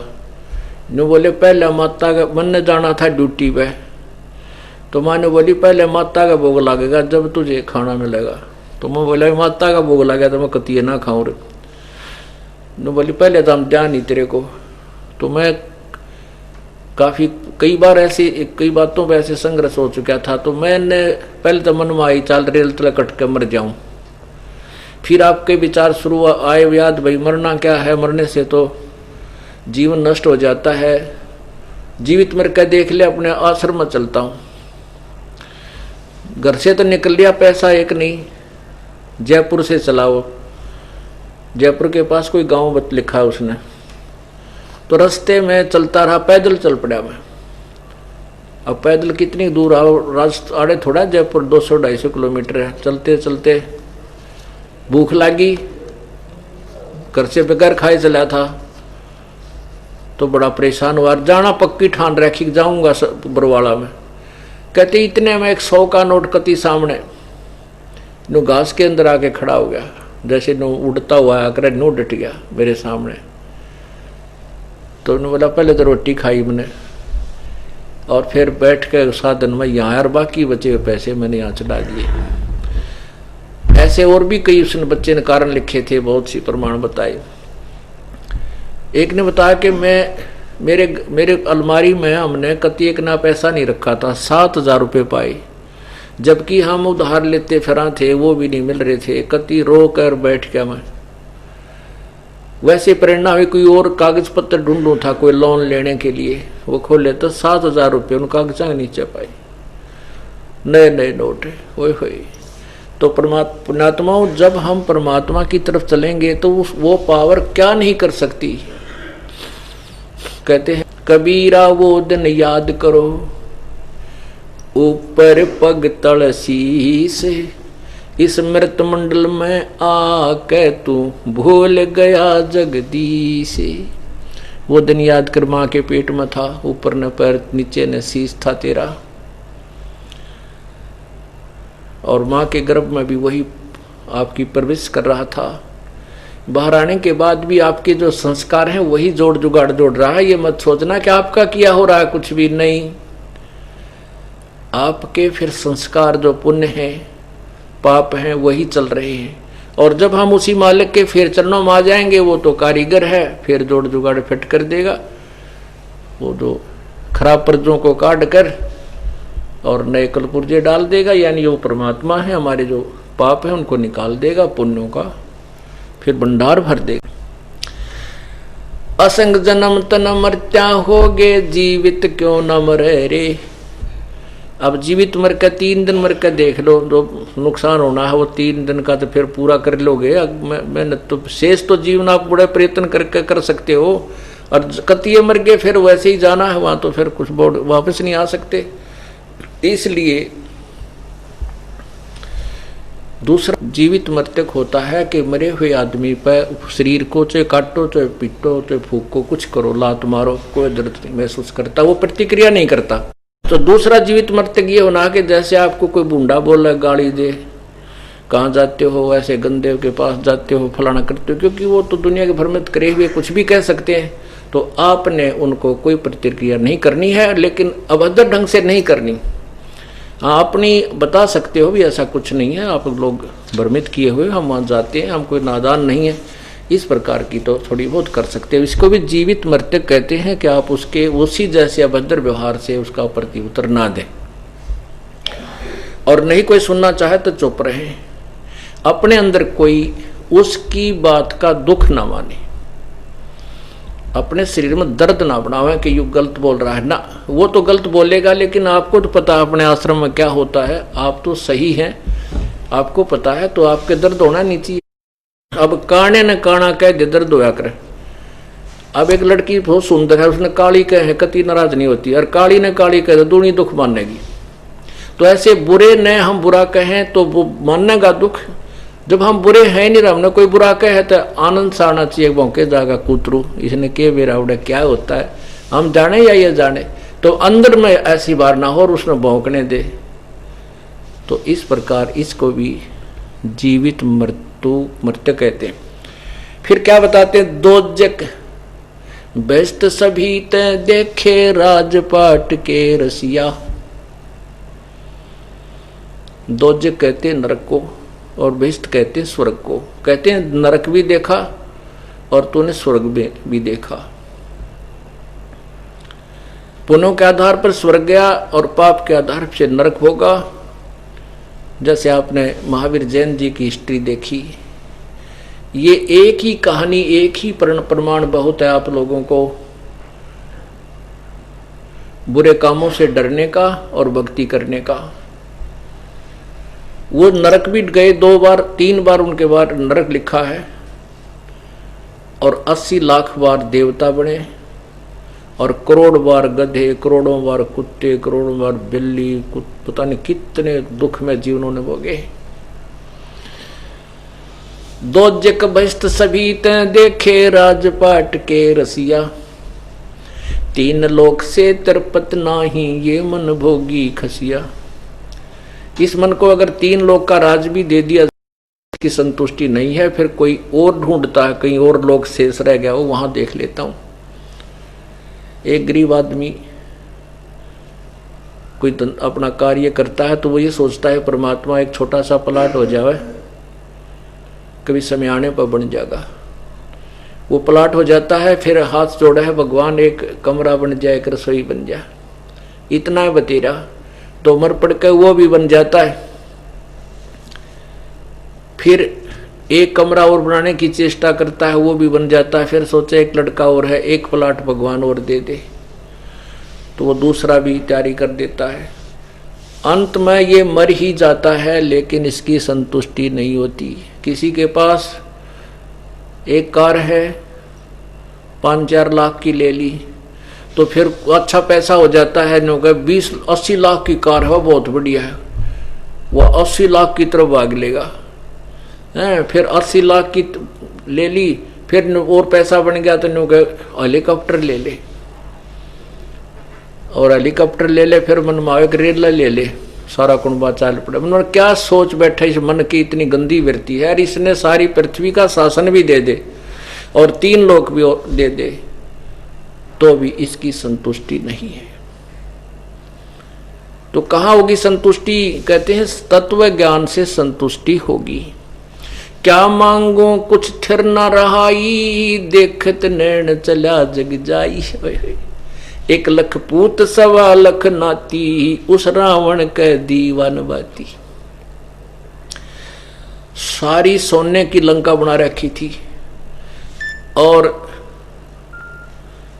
उस रावण के राज्य में हीरे और पन्नेर, ये मोती जवाहरात लाल ऐसे बिक्या करते जैसे यहाँ पुराने समय में ज्वार बिक्या करती, गेहूं तक देखने नहीं हुआ करती, ज्वार बहुत ज्यादा होती थी। कहते हैं जहां जैसे ज्वार बिकती है ना मंडिया में, ऐसे वह हीरे और मोती बिक्या करते। इतना धनाढ़ राजा था।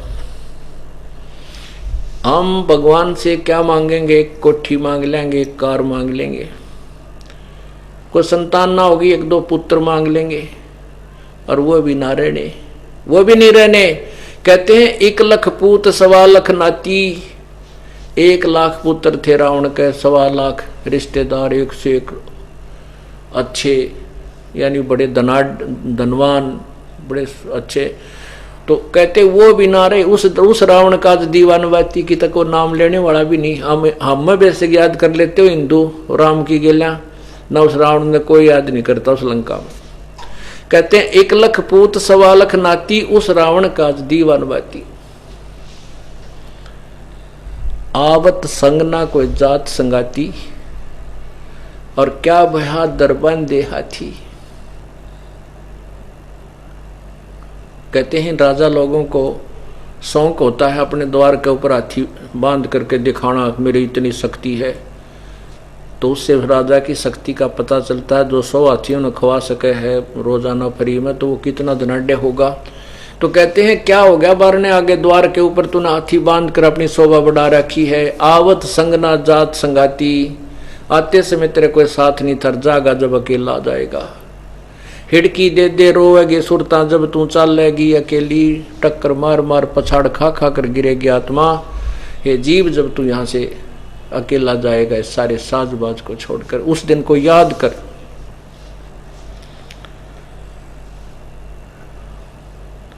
कहते सतगुर मिले तो इच्छा मेटे, पद मिल पदे समाना।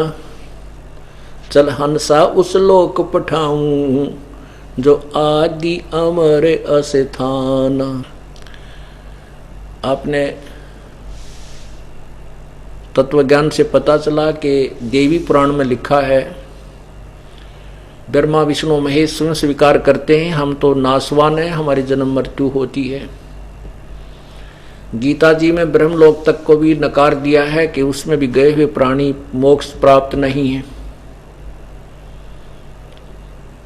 तो यहां इस ज्ञान के आधार से कहते हैं वो आदि अमर कौन सा है। गीता जी अध्याय नंबर 18 के श्लोक 62 में कहा है कि हे अर्जुन, तू सर्वभाव से उस परमेश्वर की शरण में जा जिसकी कृपा से तू परम शांति और शाश्वत स्थान सदा रहने वाले अर्थात अमर लोक को प्राप्त होगा, सतलोक को प्राप्त होगा। गीता जी अध्याय नंबर 4 के श्लोक 5 और 9 में स्पष्ट किया है कि अर्जुन, तेरे और मेरे बहुत जन्म हो चुके हैं, तू नहीं जानता।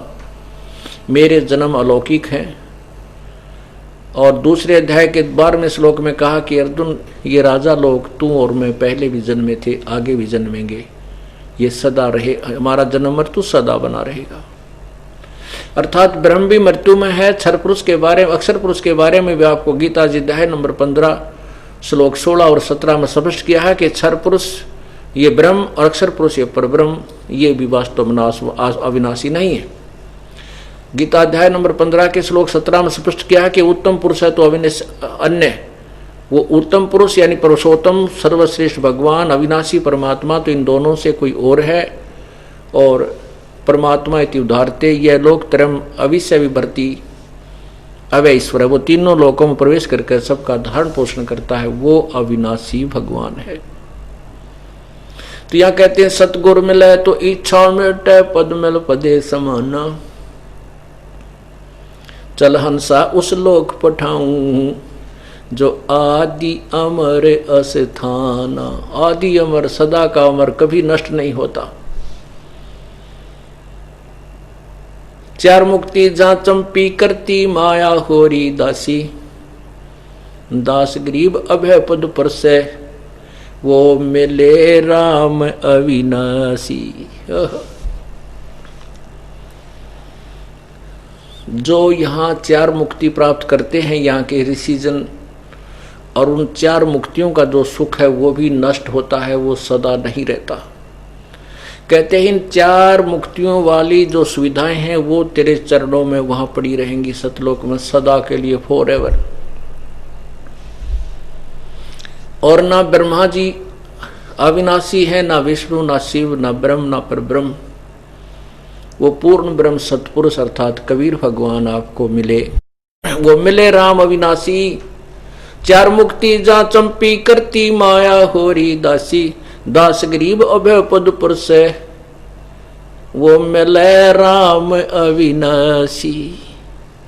अभय पद, वहां जाने के बाद कोई भय नहीं किसी प्रकार का, और यहां किसी का भय समाप्त नहीं है। चाहे राष्ट्रपति हो, सारे समय घी बंदी रहती है हर एक प्राणी की, ना जाने किस कारण से, कोई बीमारी से, हार्ट अटैक से कब मृत्यु आ जाए, और वहां कभी मृत्यु नहीं होती।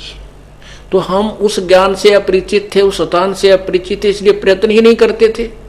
अब हमें ज्ञान हो गया था, क्यों ना से धड़कीबाजी लावांगे, या तो ये सारे शास्त्र गलत हैं और शास्त्र ठीक है फिर हम गलत हैं, क्योंकि हम उनको ग्रहण करने के अभी तक तो हमें पता नहीं था, अब ज्ञान हो गया, अब भी हम नहीं करते हैं, तो हम फिर भक्ति नहीं चाहते, ड्रामा कर रहे हैं, मोक्ष नहीं चाहते। यहाँ की सुविधाएं तुम मांगो या मत मांगो, जो विधि आपको बता दी है इससे करते रहो। आपको यहाँ की सुविधाएं तो इतनी मिल जाएंगी कि आप हाथ जोड़ने लग जाओगे, अंत में भगवान या माया गढ़नी नहीं चाहिए, क्योंकि माया की फिर गुणों से आप परिचित हो जाओगे कि माया तो आपके पैरों की बेड़ी बन जाएगी। फिर इस माया को आप सदुपयोग करने लग जाओगे, धर्म पर लगाओगे, इसको संग्रह संचन नहीं करोगे, इसका इकट्ठी नहीं करोगे। फिर आपको ये दोहा याद रहेगा कि साईं इतना दीजिए जामे कुटुंब समावे, हम भी भूखे ना रहे अतिथि ना भूखा देवे। पुण्यात्मा, इस ज्ञान से ही आपको प्रेरणा होगी, आपके अंदर एक उमंग जागेगी उस परम पिता को पाने की। कौन नहीं चाहता कि मैं सुखी हूं, कौन नहीं चाहता कि मैं मरूं नहीं, लेकिन हमें अभी तक रास्ता नहीं मिला था और बताने वाले प्रमाणित नहीं कर पाए थे। वैसे तो डडोरा पीटनिया बहुत थे, सतलोक कहने वाले, उनको कोई प्रमाण नहीं था, कोई ज्ञान नहीं था। अब आपके समक्ष सब प्रमाण उपलब्ध हैं और वे उपरसिप आपका जो भक्ति विधि वो सत्य है। अब ना करोगे फिर आप दोषी हैं, भगवान दोषी नहीं है। बोलो सतगुरुदेव, बोलो सतगुरुदेव की जय हो।